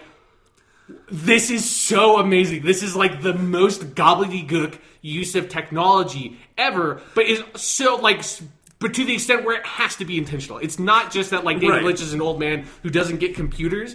Like, I think he doesn't get computers, but he knows he doesn't get computers. So, like, yeah, like, when he types in, like, enter, like, the name of the person, it's just like, AB9FG, blah, blah, blah, blah, blah, blah, like someone just tapping on a keyboard the way that the actors just tap on keyboards in nonsense text scenes. That is basically what is getting entered into every single text field on the website. And it's so amazing because you just see all of it. It's amazing. But I do think Lynch knows things about technology because, you know, I just think about his relationship with digital cinema because, like, you know, he shot on film for most of his career because that's all there was. Right. But as soon as he had a digital camcorder where he could do whatever he wanted with it, he did it. Inland Empire, 3-hour movie, was shot on what at the time was a $4,000 camera. Huh. Like, I could buy that camera. Yeah. It was a standard. It wasn't even high definition. Standard definition. It looks like so shitty that if the scene is particularly dark or particularly bright, you cannot make out details. It only works in really mid-level crappy lighting. Great. But he's like, but I can do so much with this. Think of, like, where I can take the camera and all this stuff. And, you know, New Twin Peaks, obviously, whole thing shot digitally, and I actually think there's something self-conscious about that, particularly in the scene in New York where the kid has all these cameras and it can film an infinite amount. And that he's got this giant, like, you know, case where he takes out the SD cards and puts them in there. And that really does feel like, I think Lynch is fascinated with these technologies. It's become one of his fetishes. Yeah. Because he has all these, you know, on-screen fetishes. And that is one of them I feel like we get here, is this, like, this stuff is cool. Yeah. You know, even down to, like, you know, Cooper is not winning at blackjack in the casino. He's playing all these slot machines. Yeah. And it's all this... This is great. Well, yeah, I love that scene. Anyway, but no, it's like, there is a self-consciousness about it, and I think it's not just Lynch not understanding things, he's fascinated by it. Is the scene with the Microsoft Surface right after he kills Daria? Yes. Okay, that whole sequence of events is insane. Yeah. We'll talk about it, though. Okay, yeah. Let's keep on some of the Twin Peaks scenes. All right. We were talking about. Easy to go off on tangents. But it comes back to a later Twin Peaks scene also where when they introduce Sheriff Truman's brother, Sheriff Truman, who comes in on his cell phone and with one of, like, many unbelievably hilarious scenes in the new Twin Peaks, where you have that great shot where Lucy's so shocked she just falls out of her chair like it's some fucking, like, 1950s comedy. He speed ramps it. Yeah. He literally speeds up the footage. It's so amazing, and it's just like highlighting these little things you don't think about, but like how the times have changed. And that's so much of what Twin Peaks, like the scene set in Twin Peaks highlights, that is this weird dichotomy between like everything, because it's a small town, everything kind of feels the same. All the same people are working at the police station. I suspect when we finally move out of like the police station centered stuff and we get like the diner, all the same people are going to be working at the diner. Like everyone is still in their patterns in a lot of ways in the town, who were set in their patterns when we were introduced to it in 1990, but like all the kids have grown up and like, you know, now Bobby's a policeman and stuff like that. And things have changed, but it's like that dynamic is really fascinating. And clearly we're not anywhere close to, I think, what the main meat of all that will be yet. Yeah. But like what we've gotten, I do think is fascinating, because there are like, you know, it's not just that, you know, 25 years ago on Twin Peaks, there was a plot line where, you know, Andy and Lucy are going to have a baby. Yeah. They don't just ignore that. They had a baby, and it's been 25 years, and it grew up to be Michael Cera, and we have to talk about what is one of the most amazing scenes ever filmed. We can't talk about it right now, though. Not yet. We'll get there. But, like, those are things that matter, and they've changed these characters, and they are present. And I'm interested with what we've seen so far at the police station, but there's actually only so much you can do at the police station, because those people still have pretty serious, important jobs. Yeah. You know, Hawk has only changed so much, for instance, because he's Hawk. He was pretty good at what he did. He's still pretty good at what he does. And so you have all of that. But then when you start getting those hints, like the Shelley James scene, that's a really interesting sequence because of what it suggests. Yeah. I also think when Bobby showed up, and I'm not even a huge fan of Bobby, I wanted to cheer because I thought that was such a thoughtful reinvention of that character. Like, yeah, I think Bobby could become a police officer because, like, everything that happened to him would be so scarring. Maybe he just wants to get on the right path. Yeah. And that's kind of what we get. And there is that amazing scene that shouldn't work as well as it does, where all the evidence is laid out, and Bobby comes. They're showing it to Sheriff Truman. Yeah.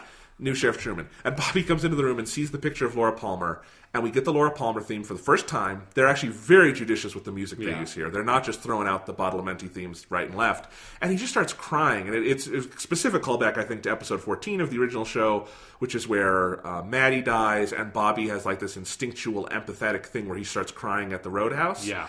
And you get that here, too.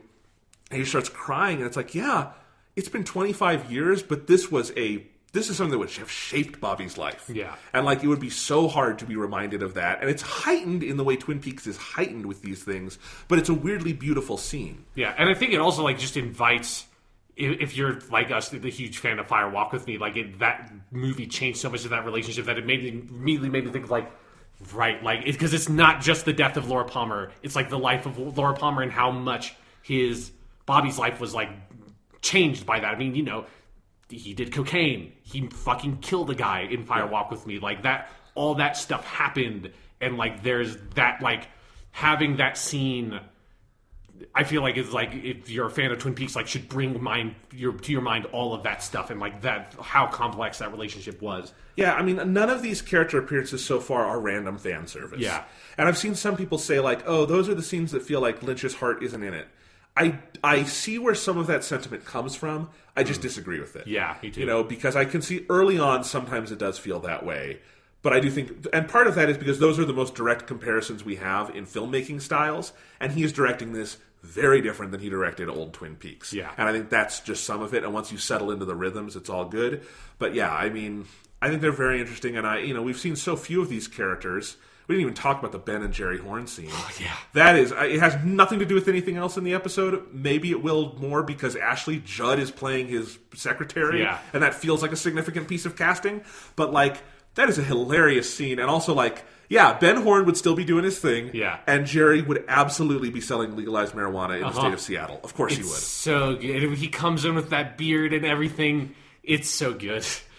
And just like seeing how it's another one of those things of like how their relationship is so similar, and yet at the same time you can kind of feel that Ben has maybe started to move on and actually, like, you know, it's taken him a while, but Ben has started to kind of mature on these things a little bit, even if he's not all the way there. Right. I mean, you know, he is not munching into the pot cake or whatever he had the way he did the brie sandwich back in the day. Yeah. No, God, Jerry's dialogue in that scene is poetry. Mm-hmm. It is like psychedelic LSD, get on the magic school bus kids poetry. Yeah. And it's like when you find out that he's eating pot brownies, it's like, okay, yes, now all of his dialogue makes perfect sense to me. Yes. Lynch and Frost probably were too when they wrote this. Anyway. Lynch does not need anything to go to these places. He does not need any external. No. That's all in his heart. Can we talk about Michael Cera? Okay, yeah, well, let's talk about the Michael Cera scene. Okay, I'll back up. Okay. the one thing we haven't talked about is new Sheriff Truman. Right, yeah. You get an intimation early on when Lucy is like, which Sheriff Truman? Which is a hilarious Yeah. scene and such a Lucy moment. Yeah.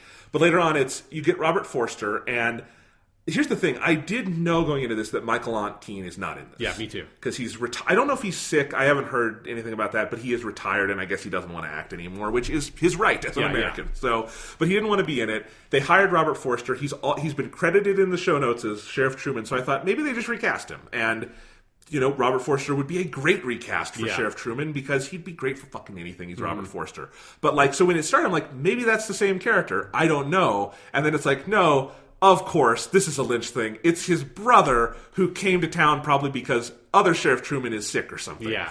Yeah, and it's probably the most soap opera element of Twin Peaks-esque thing that the new revival has done so far, is that Sheriff Truman has his brother Sheriff Truman that covers for Sheriff Truman when Sheriff Truman is sick. So you need healthy Sheriff Truman to come in. But that's what this show does. Yeah. It's beautiful. I love it. And we get 18 hours of Robert Forster. Yes. It's an amazing thing. I want this man. Yeah, but not just 18 hours of Robert Forster, but we get at least so far about 10 minutes of Robert Forster acting opposite Michael Cera. Yep, we do, and we're going to get him acting opposite Kyle MacLachlan, hopefully. Yes, at some point. It's probably 2 Kyle MacLachlans, at least 2. Yeah, I'm still holding out hope that Dougie comes back somehow. All will be, maybe it'll have Lynch projects often have happier endings than you remember. Maybe there'll be a happy ending where he reunites Dougie with Naomi Watts. I mean, maybe this is all just a fever dream that Dougie has because he has a stroke after he's with the prostitute lady. That was the only scene that happened in reality, was Dougie all of post-coitus. All of Twin Peaks. Old, new, it's all Dougie's hallucinations. Yes, about when he used to be a secret FBI agent. No, but you're right. Okay. Truman, he gets fucking 10 minutes opposite Michael Cera, and it is some of the greatest 10 minutes of TV history. It's so funny. It's unbelievable. I mean, just the fact he drives up and Michael Cera is Andy and Lucy's kid, because of course he is, and that's amazing. But he was born on Marlon Brando's birthday. His middle name is Marlon. He's dressing like a really bad Marlon Brando cosplay. Yeah. And he has this whole speech about, my dharma is the road. What is your dharma is, and then he just gestures to the town.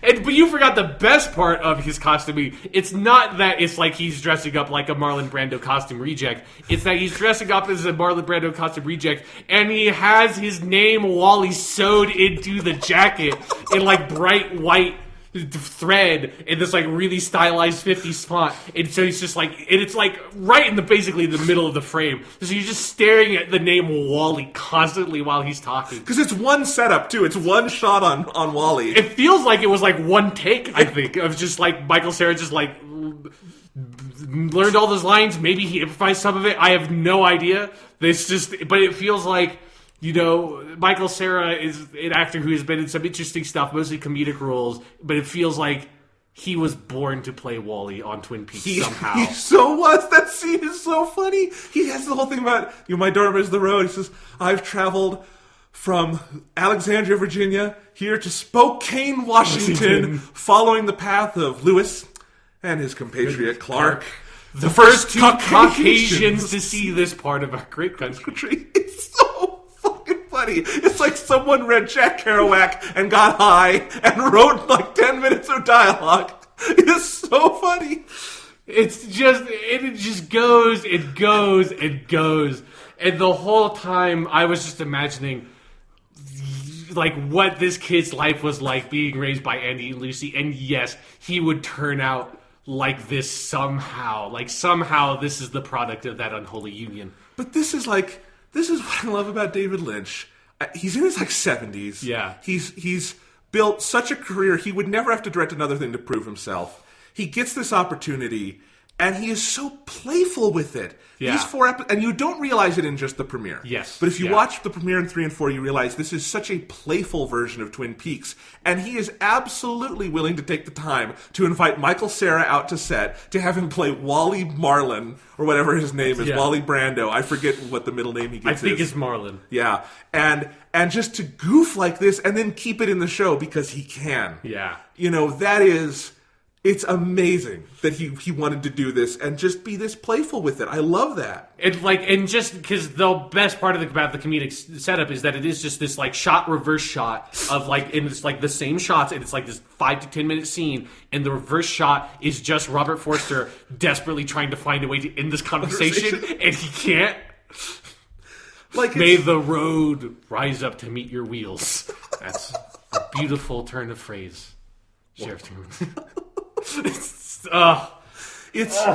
And this is one scene. There are so many comedic masterpieces in this episode, in these 4 episodes. And they just kind of get funnier as they go along, too, as you kind of get into the groove of things. Yeah. But it's like, I have always found Lynch funny. I've said that. That's like the thing that first maybe attracted me to David Lynch is the humor, because I think he's very funny as a director. But the 4 hours I watched last night, I might have laughed more and harder at than any other Lynch thing. Yeah, I think this is the funniest he's ever been.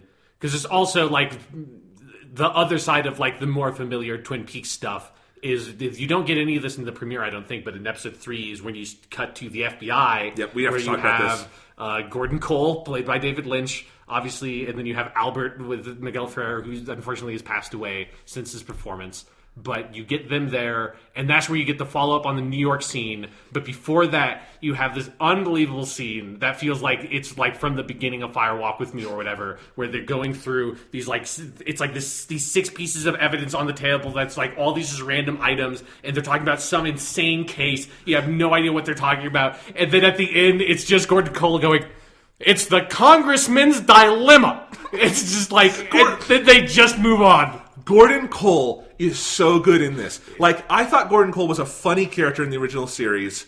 Small Mexican chihuahua. Yeah. It's phenomenal. But David Lynch was a better actor here than he's ever been. He gave Gordon Cole all these kind of modulations to play. Like, there's that phenomenal scene at the end of episode 4 where he turns it up way loud so he and Albert can just have this little heart-to-heart. Actually, just a beautiful little scene. Yeah. But then Gordon Cole is so funny, because in that same scene you're talking about, what made me laugh so hard, I freaked out my brother in another room. I laughed so hard at this, is they see the image of the 2 dead kids from New York, and he goes, "What the hell is that?" And it's such a great line reading, because it comes out of nowhere, and what's funniest about Gordon Cole is everyone in the room knows him so well, they don't react to him being a weirdo. Yeah, but like, I just love David Lynch's commitment to... In Twin Peaks, it was like when he originally directed Twin Peaks, it was in Fire Walk With Me, it's in it now, of just like the FBI is up to the most insane shit when you're not seeing them, and every time you just cut to them, they're talking about like the most absurd cases, you know, like it's like in Fire Walk With Me where they randomly cut to like you're introduced to the one detective dude, and there's just like a fucking school bus full of prostitutes. You're like, what the hell? What the hell was that? What was that movie? It really does feel like all the FBI scenes, we're cutting into a different series that's like a Zucker Brothers comedy of the FBI, but we're just getting little glimpses of it. It's so good. But yeah, then you get like all of that stuff with the FBI. I love of that. Like you said, it's not just that it's unbelievably funny, and I think it's funnier than it's ever been with Gordon Cole, but they also find like a really good heart in a lot of those scenes with like Albert and in Gordon Cole, and them finding out, you know, that Cooper's alive somewhere. Gordon Cole has almost never been used for like the dramatic side of Twin Peaks before, and frankly, he's the protagonist of episode 4 here. And like, you know, you get that scene where they go meet evil Cooper in the prison. There's really not a lot of laughs there, but it's fascinating to watch, and Cole just kind of deflates seeing this. It's a really interesting note for that character. The Sojourn to South Dakota, though, also gets my favorite line from these 4 hours. Can I do it? Yeah. All right. They're in the car driving, and the new agent they're working with, like the young hot agent, is like leaning out the window, and Gordon leans over to Albert and says, "Albert, what's up with her?" And Albert says, "Oh, she gets car sick." He says, "Albert, we're in South Dakota. Cossacks are from Russia." And that's just when Albert just snaps for a second, and you see old asshole Albert come through and says, "Car sick!" And then the car like shoves over to the side. Yeah. Oh, it's such a good scene. Yeah, that Cossacks line. are from Russia. It's so great. We're in South Dakota. Yeah, man. Oh, Gordon Cole and Albert. Oh, God. I'm so excited to see more of them. Like they're because it is that scene where he turns up the hearing aid all the way, and just like, you know, he and Albert get to like like you said, have that like kind of man-to-man talk about what happened with Coop, and then Albert talks about, there's all this like weird world building stuff about Philip Jeffries, the David Bowie character who's in one scene in Fire Walk with Me, which is and this is saying something, the most inexplicable scene in Fire Walk with Me probably. And they feel very committed to keeping that character somehow in the Twin Peaks universe. Well, and David Bowie was going to be in this. Yeah, I heard that. Passed away, so...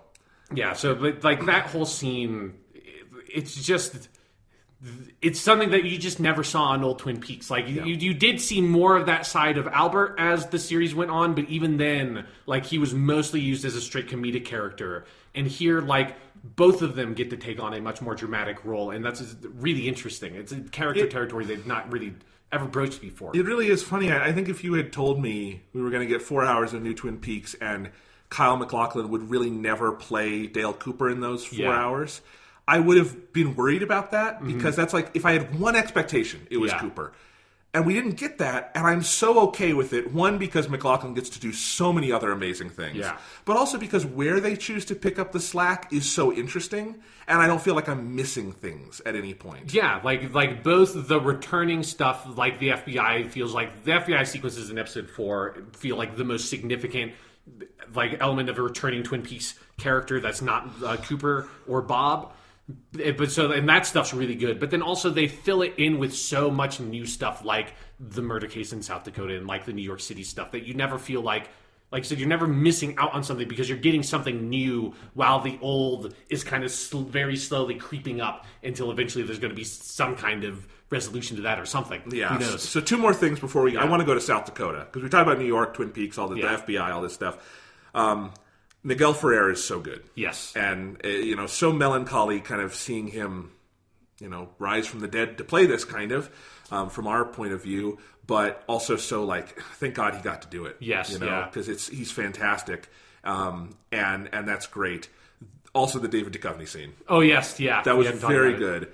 I did not know David Duchovny was coming back for this, so that was a fun surprise. I had kind of heard about it in the same way with like the Michael Cera stuff, as I had heard about that like 3 months ago. I saw it on like Wikipedia or some shit, and then completely forgot. And so when she comes in, and it's a good scene. Like again, Denise is probably not how you would portray a transgender character if you created the show in 2017. No, but what I do love about Denise then and now is that Denise has just chosen what she wants to be, even though that includes, still having a very masculine voice and things like that. And she is so confident in that and so good at her job and everything. And Gordon Cole and Dale Cooper are so accepting of those things that it's just like, yeah, that's who she is. And there's something kind of weirdly beautiful about that. Yeah, and it's something that, like, her appearance in new Twin Peaks, like, it fixed the one thing that I think old Twin Peaks could be rocky on with her more than anything else was... Like, they used her for comedic effect sometimes in old Twin Peaks in a way that, like, it felt, like, too close of strutting a line between, like, is she in on the joke or, like, the butt of the joke? And, like, that's a hard thing to do, especially in the 90s. But here it feels like they're not playing it up for humor in any way, and that's like the right way to do it. There are laughs in that scene, but it's like two friends talking kind of laughs. Yeah, it's a great scene, and I like Gordon Cole. Like, his whole speech about like how he kind of helped her kind of come out and all that stuff. Yeah, he says some great line about like they need to fix their soul or die. Yep. This is really good. Or he's just like, well, there's more than room for one beautiful woman in the FBI. Yep, that's great. Yeah, all right. So we got all that. South Dakota. Yes. This was probably one of the more perplexing things in the premiere to me because it takes the longest to kind of tie into things in some ways. Or like at least the New York thing has sort of a forward momentum to it that you kind of get right away. The South Dakota thing is like kind of like the beginning of Fire Walk with Me, this dark mirror of like the original Twin Peaks case, although here much more grisly. Yeah. And it opens with a pretty funny scene of this woman with her dog having this smell in the room, and it is maybe the most taxing in terms of duration of these 4 episodes, but I also found it very funny. I've loved it, especially like once the cops come in and the cops trying to figure out how to get this fucking key is really funny. Yeah, but then they get in there and it's not just a woman dead on the bed, but her decapitated head on a different body. Yeah. So you've got some kind of serial killer shit going on. Yes. I don't know who the name of the actor who plays the main detective here, but he's like a character actor you see in everything, and I loved seeing him here. He's really good in this. He's really good. But then you get to, okay, they've identified this guy, this principal, and he's played by Matthew Lillard, Shaggy from the Scooby-Doo movies, if you didn't know that. Who's also... I'm sure that's what he wants to be remembered for. To a lot of... Hey, he came back to voice Shaggy in one of the animated Scooby-Doo spin-offs. Well, of course. Yeah. Of course. Like, if someone asks you to voice Shaggy in Scooby-Doo, you're not going to say no. Yeah. No, but like Matthew Lillard did have this kind of stoner comedy thing Yeah. earlier in life, but he's been in a couple dramatic roles lately. He's been very good in it. He's fantastic in this. Yeah. Like, just this guy shaking apart at the seams. You know, there's a lot of ways you can read those scenes, that maybe he was inhabited by Bob, he was manipulated by... you know, evil Cooper, whatever it is. But I like that we don't have any specifics on that yet. He could just be crazy. Yeah. We don't know. He's really good. Yes, and you get that great scene where he's in the, like, there's just a whole series of great scenes. So the interrogation scene is great. Then when they bring his wife to the jail, that scene is great. You find out, like, you know, like, that it's, like, one of the most dysfunctional marriages I've seen in TV. Like, it's like their conversation is really interesting. But then you get that just incredible shot of him in the cell on his own, and then it starts slowly panning to the right, and you see a couple of empty cells, and then it's just a cell with like a ghostly apparition that kind of looks like whatever the fuck the thing was in the box in the premiere episode, and then it just slowly fades away, and that's it. And then it just cuts to another scene. It's like, okay, yeah, I don't know what the fuck that is. One of two big scares in the premiere. Yeah. I found that one even scarier than the box. It's just like very unsettling. It's so unsettling. It's... God, you know what it's like? It's like the bear giving the dog a blowjob in Shining. Okay, yeah. When the guy in the suit, sure, yes, or whatever it is. Like, yeah. or he's, yeah, the people in the costumes. yeah, giving... Yes. Yeah, because it just Forming comes out oral of... sex. Yeah, it just comes out of absolutely nowhere. And here's the other thing that freaked me out about it, is I chose that moment. I got like a text on my phone or something, and it was one of the only times I checked my phone during these 4 hours. As I brought it up, and as I put it back down, it was panning and the thing appeared. Great, I was like, yeah. oh, what the fuck did I miss? Yeah. Like, yeah. But it's just one of those, the elements of sort of the magical realism kind of stuff of that so far this new series of Twin Peaks has been more, like, has been pretty light on that. And that felt like that was just like, okay, yeah, like that's, like, I don't even necessarily ever need that to be clarified in any way, because it just Right. felt so, like, weirdly evocative, and I feel like it sets such a mood. Let's talk about the magical realism, metaphysics, surrealism, Yeah. whatever we want to call it, because in some ways this is much heavier on the metaphysics, certainly. Yes, yeah. I mean, this is something we talked about that we didn't like about the back half of Season 2 of Twin Peaks, is how much it starts literalizing things like Bob and the Red Room. In some ways, Lynch has doubled down on that narratively here. Yeah. Because the Red Room is a clear other dimension. Cooper can travel back and forth from it. Bodies are being inhabited. There is an evil Dale Cooper out in the world. There are multiple people played by Kyle MacLachlan in this. He appears through a fucking electrical outlet. Like, this goes so much further with that stuff than the show ever has. And yet at the same time, it feels so much like it's been returned to the kind of eerie otherworldliness that we got early in Twin Peaks that kind of got sanded down over time. And I think some of that is just Lynch has a touch with this directorially that other people can't have. But I don't know. It's such a weird balancing act they're playing. I think, like, one of the main tricks, it is like kind of what I was referring to when we were talking about, like, starting episode 3 and the beginning of episode 3, like, feeling like, okay, like, this, it makes sense now, is that, like, I was kind of saying it as a joke, but it's true, like, the Red Room is the, like, foundation. That's the base. Like, that, we know the Red Room exists. Like, Bob is whatever Bob is, and is occupying Dale Cooper's body, and there's an evil Dale Cooper. Like, that, none of that stuff is played up to be ambiguous at all. Like, they straight up show clips from the finale of season 2 of Twin Peaks to, like, directly say, like, yes, Bob is in your body, and he is out there, he is your doppelganger, like, all of that stuff. But then, like, now we just take that is reality, and we understand that is reality, and I feel like there's now another layer, like, there's a level above that, which is all the stuff of, in, like, the weird boiler room in space, and the box, and whatever's appearing in the box, and the apparition in the cell, and the weird murder stuff of, like, the body with the head. It's like, all of that stuff is now completely inexplicable, and we have no idea, like, can that be explained through Red Room bullshit? Like, I don't know. Yeah, and I have a very similar feeling because through the first 2 hours, the premiere, whenever we cut to the Red Room, there was some interesting stuff in there, and certainly they went out on a couple of limbs, hence the evolution of the arm. But, like, I also felt it was a little tired. Like, we've seen enough of the Red Room. Do we really need 18 more hours of this? And Lynch's answer is, no, I'm just getting started. Because, you know, episode 3 of this Twin Peaks very much feels like the third episode of original Twin Peaks, and that's the turning point. And part of that is I had the exact same kind of feeling watching the beginning of episode 3 here as I did watching the end of the third episode of original Twin Peaks, which is where you first see the Red Room. Of like, okay, this is new. This is unlike anything I've ever seen. This is full of mystery and the darkest wonder. It is truly sublime in the true sense of that word, of like what Edmund Burke would say about sublimity, in that it's the kind of beauty that scares you with an existential kind of terror. The Red Room cannot give us that anymore, but whatever that boiler in space was, that sure as shit gave it to me. Yeah, exactly. And I think another element that they did of going in the direction of having like 2 Dale Coopers, of having it be a full doppelganger thing, I think that also helps capture that in a way that the sort of more predictable follow-on from season 2 of Twin Peaks, which is one of the reasons why I never liked that. The idea of that ending was the idea of, I think what they were going to do in actual season 3 of Twin Peaks, if it had been made, is that, you know, Kyle MacLachlan has to play Bob in Dale Cooper's body, who's going around and having to kind of trick everybody else and do like secretly murder someone or something, and like doing that, and that just feels like kind of tired. Like that just there's something about that plot line that just does not attract me at all, whereas the idea of having both of them coexist, and that like is very attractive to me. I always like doppelganger stuff in fiction. I think it's like a very potent material to deal with like weird themes, and having, you know, it helps a lot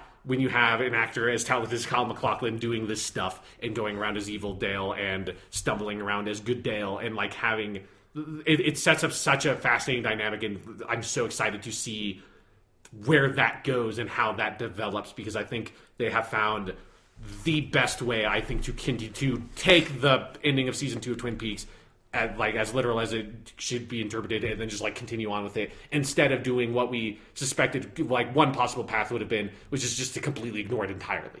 Yeah, or be like, you know, Dale says to Sheriff Truman, man, remember when I was evil for a week? Yeah. That was crazy.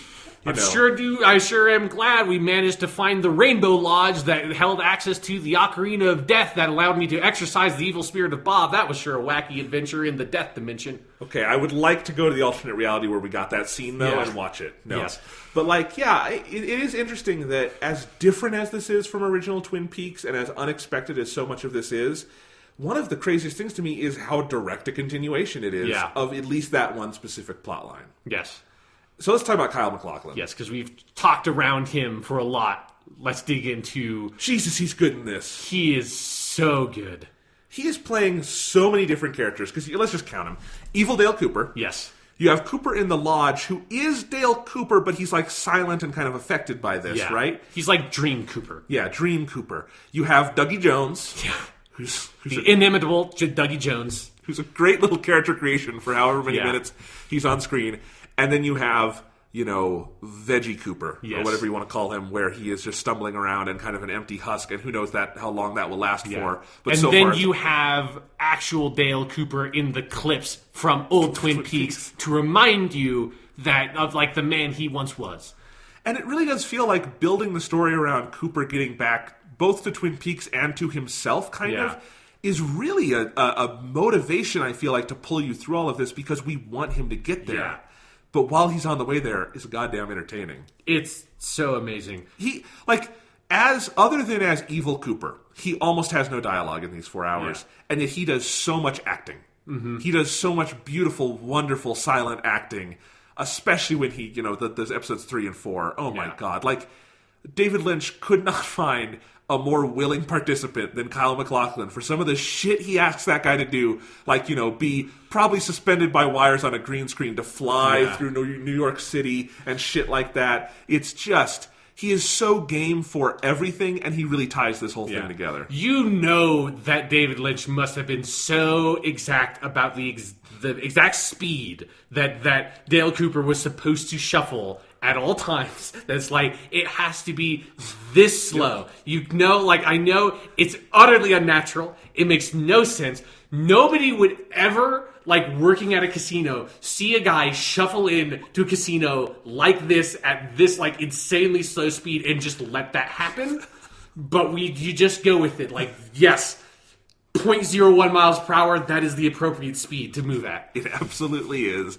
And yeah, Kyle MacLachlan is just game for all of it. You know, he was so much like David Lynch's muse for a couple of years there with Dune and Twin Peaks and Blue Velvet. And then they didn't work together again for a very long time. And that's kind of sad. I always thought there's like a hole in David Lynch's filmography of more he could have done with him. And now we have it. We have so much more of it. And, you know, really that is going to be a significant working relationship between these two. Yeah. And it really does, you can just feel how in sync they are. Because that scene that opens episode 3, and I say scene, it's like 20 minutes long. Yeah.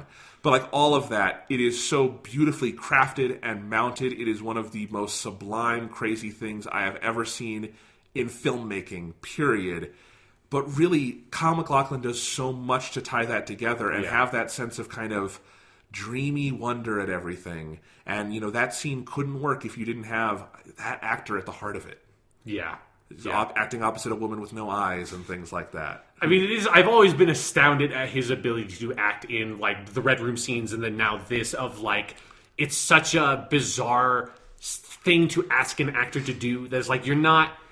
I can't imagine you take an acting class that tells you how to, like, stumble around in an abstract dream state and as, like, this, like, weird, passive, dream-like observer. But he, like, all the way back in, like, original Twin Peaks, and now he still fucking has it. Like, he just is able to anchor you in those scenes in a way you're able to buy those scenes. Whereas, like, in others, like, the kind of more avant-garde filmmaking, a lot of times I find, like, when I sort of step a little bit more over on that side of the line where I don't usually go, it's like you don't have any anchor. It just feels like, I don't know, this just isn't interesting. Whereas he just, like, sits you in that scene and, like, I can focus on the scene because he's there.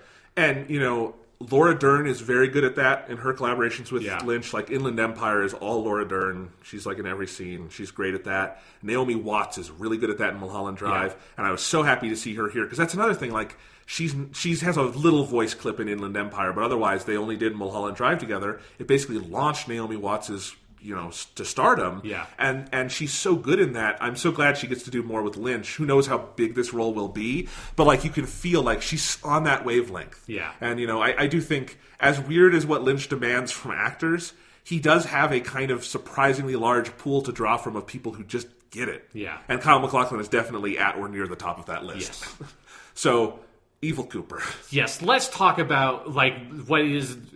like, another one of my favorite scenes from the premiere. That was, like, one of the scenes once, like, you saw it, I was like, okay, yes, I'm really starting to buy this, which is the introduction scene for Evil Cooper, which is this just one of the most Twin Peaks shots ever, which is the first-person view from, like, the hood of the car going through this, like, dark road at night with the trees, and it's just, like, this long shot with just the headlights illuminating these trees in this road, while this just, like, insane version of, I think it was American Woman or something. I couldn't figure out what the song was because it's so bizarre, and then at the end of the credits you see it's, like, American Woman, parentheses, David Lynch version, or whatever it says. It's like, okay, that's what that song was. It sounded vaguely familiar. It's like the version of American Woman you would hear if you were being eaten by Satan in the pits of hell, and you kind of make it out from the mortal realm. Like, that's what it sounded like. It's just like this screeching version of that song, and then you have and you have no idea who it is because you haven't seen in the car, and you're just like watching this dark road illuminated by these headlights and listening to this hell music, and then this man in a leather jacket with great hair steps out of this car, and the camera slowly kind of spins around a little bit, and you kind of just notice it, and you're like, oh my fucking God, that's Kyle MacLachlan. That's fucking Evil Dale Cooper Bob. Like, that's what they're doing. And holy shit, does Kyle MacLachlan knock that out of the park. He is so intimidating. He's so, like, it's fucking like Kyle MacLachlan playing Anton Chigurh from No Country for Old Men, and it's unbelievable. He does. It's so good. It is so good. And what's so great about it to me, partially, is it's both incredibly silly. Like, they put him in a wig and, like, this face paint and the fucking leather jacket and everything. He is kind of the parody version of what this should be, but at the same time, Kyle MacLachlan is so good and the direction is so tight, he's genuinely scary. Yeah. I mean, you just have that scene, like, right before he goes to the motel to kill the woman, where he's with the guy outside the car, and he just starts, like, rubbing the dude's face, and he just rubs the dude's face for, like, 2 minutes, and then it cuts away, and you know that guy's dead. And that's, like, actually, like, a pivotal element of the motel scene, is that, he just got finished killing that dude, so this woman is talking bullshit to him. Yeah. Like, it's just so good. He has such a menace to him, but at the same time, like you said, it should be silly. It should be so much sillier than it actually comes across. And at some points they do undercut it. Like when he, has the car crash and everything. He's driving like a badass down the road and he's not prepared for what's happening. And, there is some very direct plot going on here where, again, he knows, I've had my 25 years. I'm supposed to go to the Black Lodge. I love all of that it's kind of that direct. But he's like, I'm not going to because I'm a rebel. That scene with Daria is very interesting. Yeah. He was definitely channeling some Frank Booth there, Dennis Hopper. And he's absolutely terrifying. It is a long, scary scene, especially because they keep checking in with Daria, saying, like, you're going to kill me, right? And he says, yes, but it just keeps going. Yeah. I think there's a conversation to be had that so far we don't have a lot of prominent female characters in this Twin Peaks. Sure. And that is a pretty sadistic scene. And I do hope that evens out, because I think David Lynch does feature violence against women in a lot of his films. I think he does it with a critical and responsible eye. I just hope it's evened out in some way, because usually when he does that, it's also balanced out with some more female representation. Yeah. But we're also we're 2/9 of the way into this thing, so who knows? Yeah, because it is like another element of this series that really surprised me, and it's really heavily featured in that scene, and then the body in South Dakota, is how violent this is. Like the scene where he kills her, where he like basically punches her in the face, puts a pillow over her head, puts a gun. Where I thought, like, oh, he knocked her out and he's just going to smother her. But no, he grabs a gun and fucking shoots her in the head under the pillow, and then takes the pillow off, and it's like the smoke coming out. It's like, and you hear the sizzle. And it's like, Jesus Christ. Like, that's, I've watched a lot of movies where people get shot in the head, and usually, like, that's like 95% of what John Wick is as a franchise. It's just people getting shot in the head. And you usually don't think about it, but that, like, it's always like whenever a movie is able to have feature violence and then, like, focus on one small detail about the violence that you usually don't think about, and that, like, it's the heat from the discharge of the gun, especially contained underneath the pillow. That's such a brutal detail to focus on that, like, really made the violence feel affecting. It is. And, I mean, David Lynch at his best does have, I think, this blend where he can go that dark and that gruesome, but also have, like, the scene in the casino. Yeah. And, I think Blue Velvet hits that mix a lot, and Twin Peaks at its best hits that mix a lot. Mulholland Drive certainly does. And this is that, too. Like, this is not watered down David Lynch. No. This is, you haven't seen me, I haven't done nothing yet, David Lynch, It's kind of crazy. It's very crazy. All right. God, what else is there to talk about? I mean, we could go on and on and on, but... I mean, and one other element of, like, the Kyle MacLachlan stuff I want to focus in on is, like, the end of episode 4 and all of the stuff in the house. And I think there's a very clear thing I think that David Lynch is doing of, like the stuff that he sometimes does with the meta-narrative stuff, where it feels like, particularly, I think this feels like the stuff I've seen that he has made of the 21st century. It feels like he's very aware of how people watch his stuff and put stuff in there to comment on it, like the scene at the end of Mulholland Drive of the blue key in the trash, literally in the garbage. The thing that, like, everyone likes to focus on is, like, the big symbolic, the key to the movie. That's like, oh, this is the key used to unlock all the symbolic meaning. Is like, it's garbage. It's trash. It's literally in the trash. It's in the world of the trash man. The key is nothing. Like, don't... It's also literally a different prop in the second half of the movie than it is in the first. It's really good. It's like, it just feels like a very direct nod to be like, no, like, this is trash. This Twin Peaks, and there's two things I feel like are very clearly kind of that.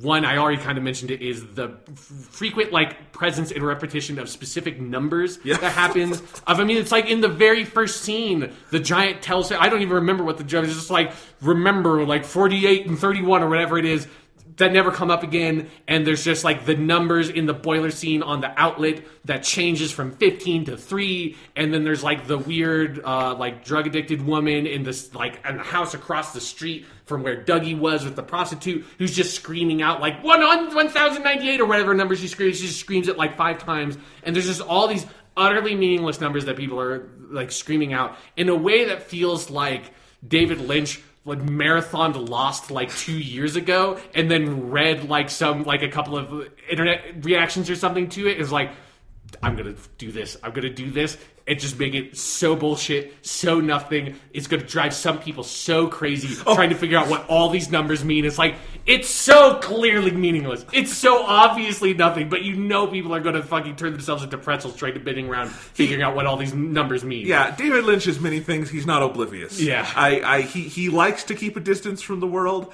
but he is not unaware that he is putting this show out in a very literal-minded atmosphere of criticism. And you're right, I do think the numbers... At first I was like, because there are some moments like that on Twin Peaks that do lead places. Yeah. But once we got a couple of them, right, I just started laughing, because it's like, yeah, that's just him trolling people. Yeah. And it's beautiful. Yeah. And the other one of those I felt, and it's something I think you kind of referenced earlier, is in episode 4 in particular...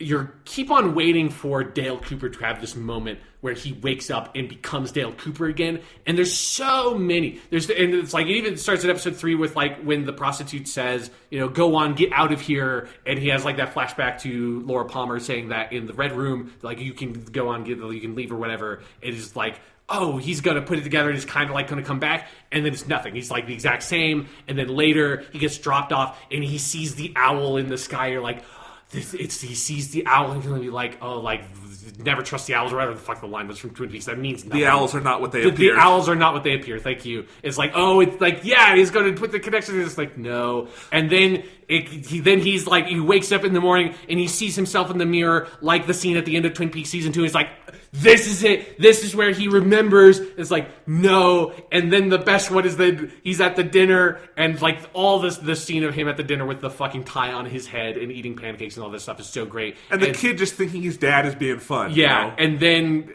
at the Naomi Watts puts the coffee down, here's your coffee. Coffee! And he gets the coffee, takes a sip of the coffee, and you think like, this is it. This is, yeah, like Dale Cooper. If there's one thing anyone knows about Dale Cooper is that he likes a damn fine cup of coffee. He takes a sip of the coffee, it's too hot, and he spits it out. And that's like the last you see of him of that episode. And then it cuts to the FBI stuff. It's like, so good. It's so good that there's like a dozen of these just like little things. It's like, oh, it's finally this one. And then it leads to absolutely nothing. It doesn't even feel like it's building up that like each time it happens, he comes back a little bit more. It's like, no, he just goes back to being as oblivious and vegetative as he was the first time we saw him, basically. Yep. It really is like, we could play the prediction game of where is this going to go? Yeah. And I think that's a useless game to play right now. But it is so interesting to like think, by the end of that 4th episode, I had so let go of like, I'm waiting for this or I'm waiting for this. I'm just taking the ride, and so far, I couldn't be any happier. I don't want to get off, Yeah, me too. Because, I mean, and there are clues being laid down, because like when Dougie Jones gets sucked into the Red Room and starts to shrink, he has that ring on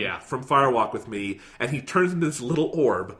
And then there's a scene later where Mike talks to Vegetative Cooper from the Red Room about it and says, you've been tricked. Yeah. So something's going on. I don't know which of those things are red herrings and which things are going to actually matter, because I also think it is very possible he's seen all the criticism about like the ring and Firewalk with Me and is trolling people with it again. Yeah. Because again, I think that movie gets way too much literal criticism from that ring, but we'll see. Yeah. It's great. It's really amazing. Okay, so we've done 4 episodes. Yes. We have to wait 2 weeks for more. It's sad. Yes. But, I'm going to watch them all again before then, I think. Absolutely, yeah. At least episode 3 and 4. I might, skip through bits of the premiere because it's a long...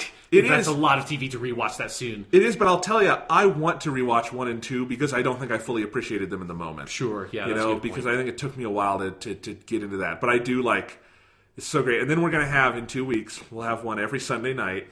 I think we're going to talk about them on the podcast. Yeah. I think it's just unavoidable, probably. It's just, yeah. Yeah. And it's going to be so much fun. And I I think they're airing the last 2 together, but that means we have 13 more weeks of Twin Peaks. Jesus Christ. How amazing is this? This is going to be the most surreal 13 weeks of our lives. Like, it's just, I don't even know what it's going to be like coming out the other side of this.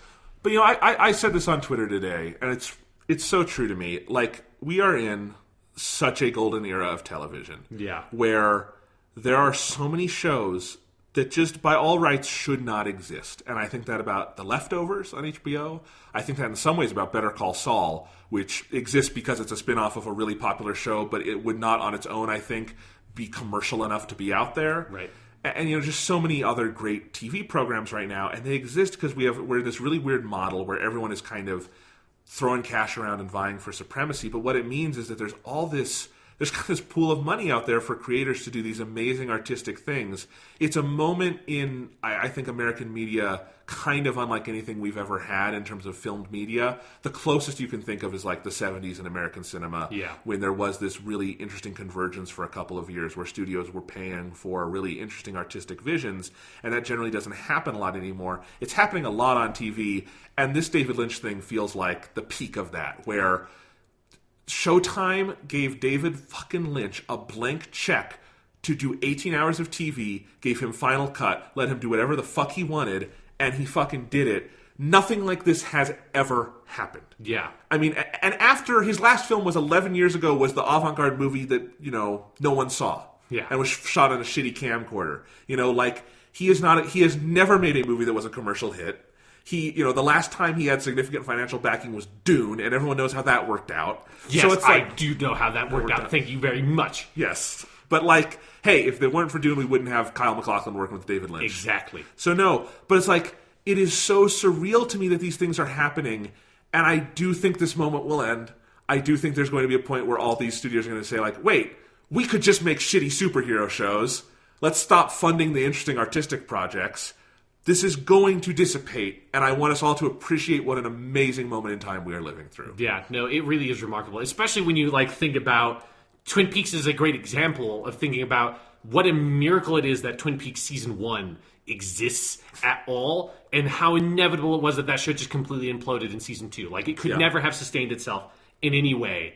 And now we have 18 hours of Twin Peaks, like, all directed and written by, like, the same people. Like, it's, you know, it's all written by David Lynch and Mark Frost. It's all directed by David Lynch. That's unbelievable. It's so unbelievable that, again, this is a guy who... And he has said he did not stop making movies because he wanted to stop making movies. He stopped making movies because after Inland Empire, no one was funding his movies. And that we live in a very different era than the one he came up in, and the funding just isn't there. Yeah. Even with his weird Polish and French sources. And Showtime steps in, and just because Lynch happens to be associated with something with some brand value, he gets this opportunity to make 18 hours of film. Again, if you add up every other one of his movies, it's like 20 hours. This is one of the most remarkable things I just think ever to happen in either medium, film or TV. Yeah. I mean, it's something where a couple of days ago, I watched the movie Compulsion, which is a 50s like detective drama kind of a movie that's on Netflix, kind of why I watched it. And it has Orson Welles plays one of the main characters at the end. And it's from that era where, you know, it's well post like Citizen Kane and stuff. It's like post Touch of Evil for Orson Welles. And it was like in that period where it's like, oh, like he's like the only thing Hollywood is interested in with Orson Welles is having him act in relatively small roles in these movies, and then they were only interested in that capacity for him for a little while, for a couple of years, and then it was like he just couldn't make anything anymore at all, and spent like the rest of his life, which is like basically most of his life, scrambling around trying to get any funding whatsoever to make like something, you know, and there's all these like weird half-done Orson Welles projects that are in some point of like some studios trying to do something with it and stuff, and it just feels like such a blessing that we live in a world where David Lynch like didn't have to go that way, you know, that like he got to have his brilliant movie career, and then also now like whatever this is, and get to make 18 hours of television, and like what a miracle that is, because we could so easily exist in a world where that never happened, and Inland Empire was David Lynch's last work of film, and that was it. Here's what we could easily live in: a world where Dune was his last film. I mean, and again, people love Dune, I get it. Yes, but it's like it's a miracle that he made more after that. Yeah, and you know, and that kind of thing just makes me think of like, what about all the people who didn't make it? You know, that we would love to see what they could have given the world. But, we get this here, and we should be grateful for it. And from these 4 episodes, better than I thought it was going to be. Is that... yes. Yeah. Like I had really high expectations because I think both of us, went into this, whatever, Twin Peaks, whatever. Both of us went into this, David Lynch is making 18 hours of whatever this is. That is something you show up for because David Lynch has never made something bad. You could have mixed feelings about some of his works, but even Dune is fascinating, So, no matter what, I was really excited to see this. But yeah, it has absolutely blown my mind. I just did not expect it to be on this level. Yeah, so I look forward to continuing to talk about this, about Doctor Who. Yeah. Thank God we've wrapped up Persona 5. I don't know how we would have been able to manage it if Twin Peaks had come out a month earlier. Oh, God, there's so much TV on right now. Yeah. I'm kind of happy. I'm not happy The Leftovers is done in 2 weeks, but I'm happy my Sunday nights will get a little lighter with TV, because now it's Twin Peaks, The Leftovers, Veep, Last Week Tonight. There's so many good shows on, just on Sundays. Yeah. I'm going to go home after this podcast. We're recording on Monday night and watch Better Call Saul, and the Supergirl finale is tonight. I'm watching a lot of TV. There you go. Anyway, yeah. Next week on the podcast, we'll talk about Doctor Who and probably something else. I don't know. I'll try to see Alien Covenant. I don't know. Cossacks are from Poland. Cossacks are from Poland. Here's the note I want to end this podcast on, Jonathan. Here is the thing that separates David Lynch from literally any other director on the planet. It's not just the scene with all the insanity in the steam room in space. It's that at the end of that scene, Agent Cooper gets sucked through the outlet. It's not just that he gets sucked through the outlet. It's that he gets sucked through the outlet and his fucking shoes don't. And that is who David Lynch is.